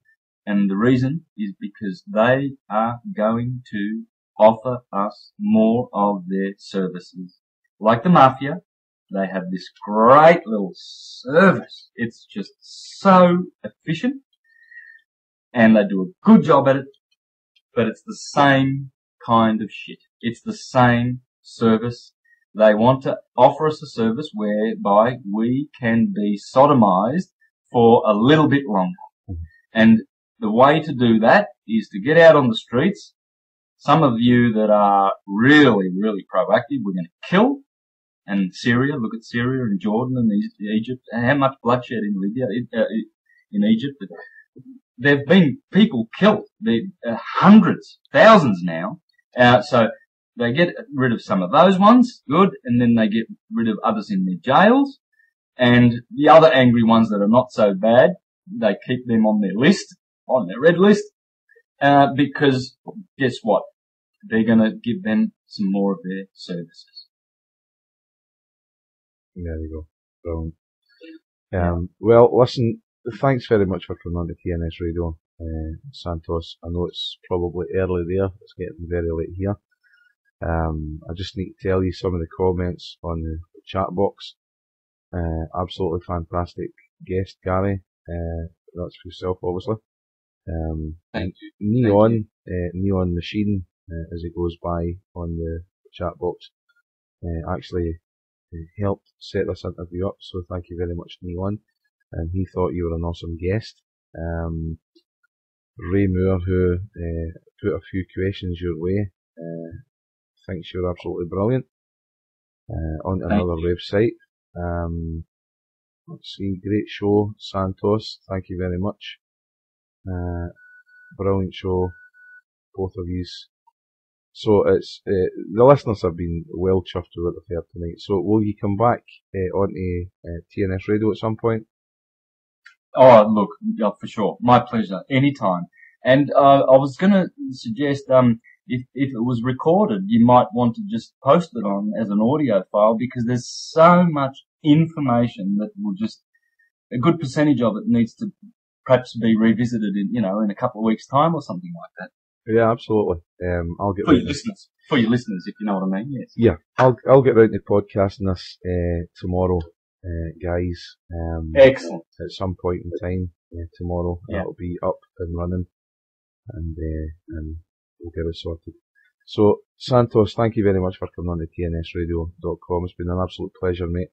I realise that you were up early. I hope you've enjoyed your time here. And absolutely. By all means, we certainly will have you back. And while I'm reminding here myself, I'll get a hold of some of the Mr. T podcasts. Please forward them to me, please. And I'll also send them for you. That is great listening. It maybe take you half a dozen times or so to listen to some of these podcasts. But essentially, information that is it's out of this world. It just blows everything away that you've ever heard before, and I mean that. It just blows everything out of the water that you've ever heard before from anywhere. So, thanks very much, mate.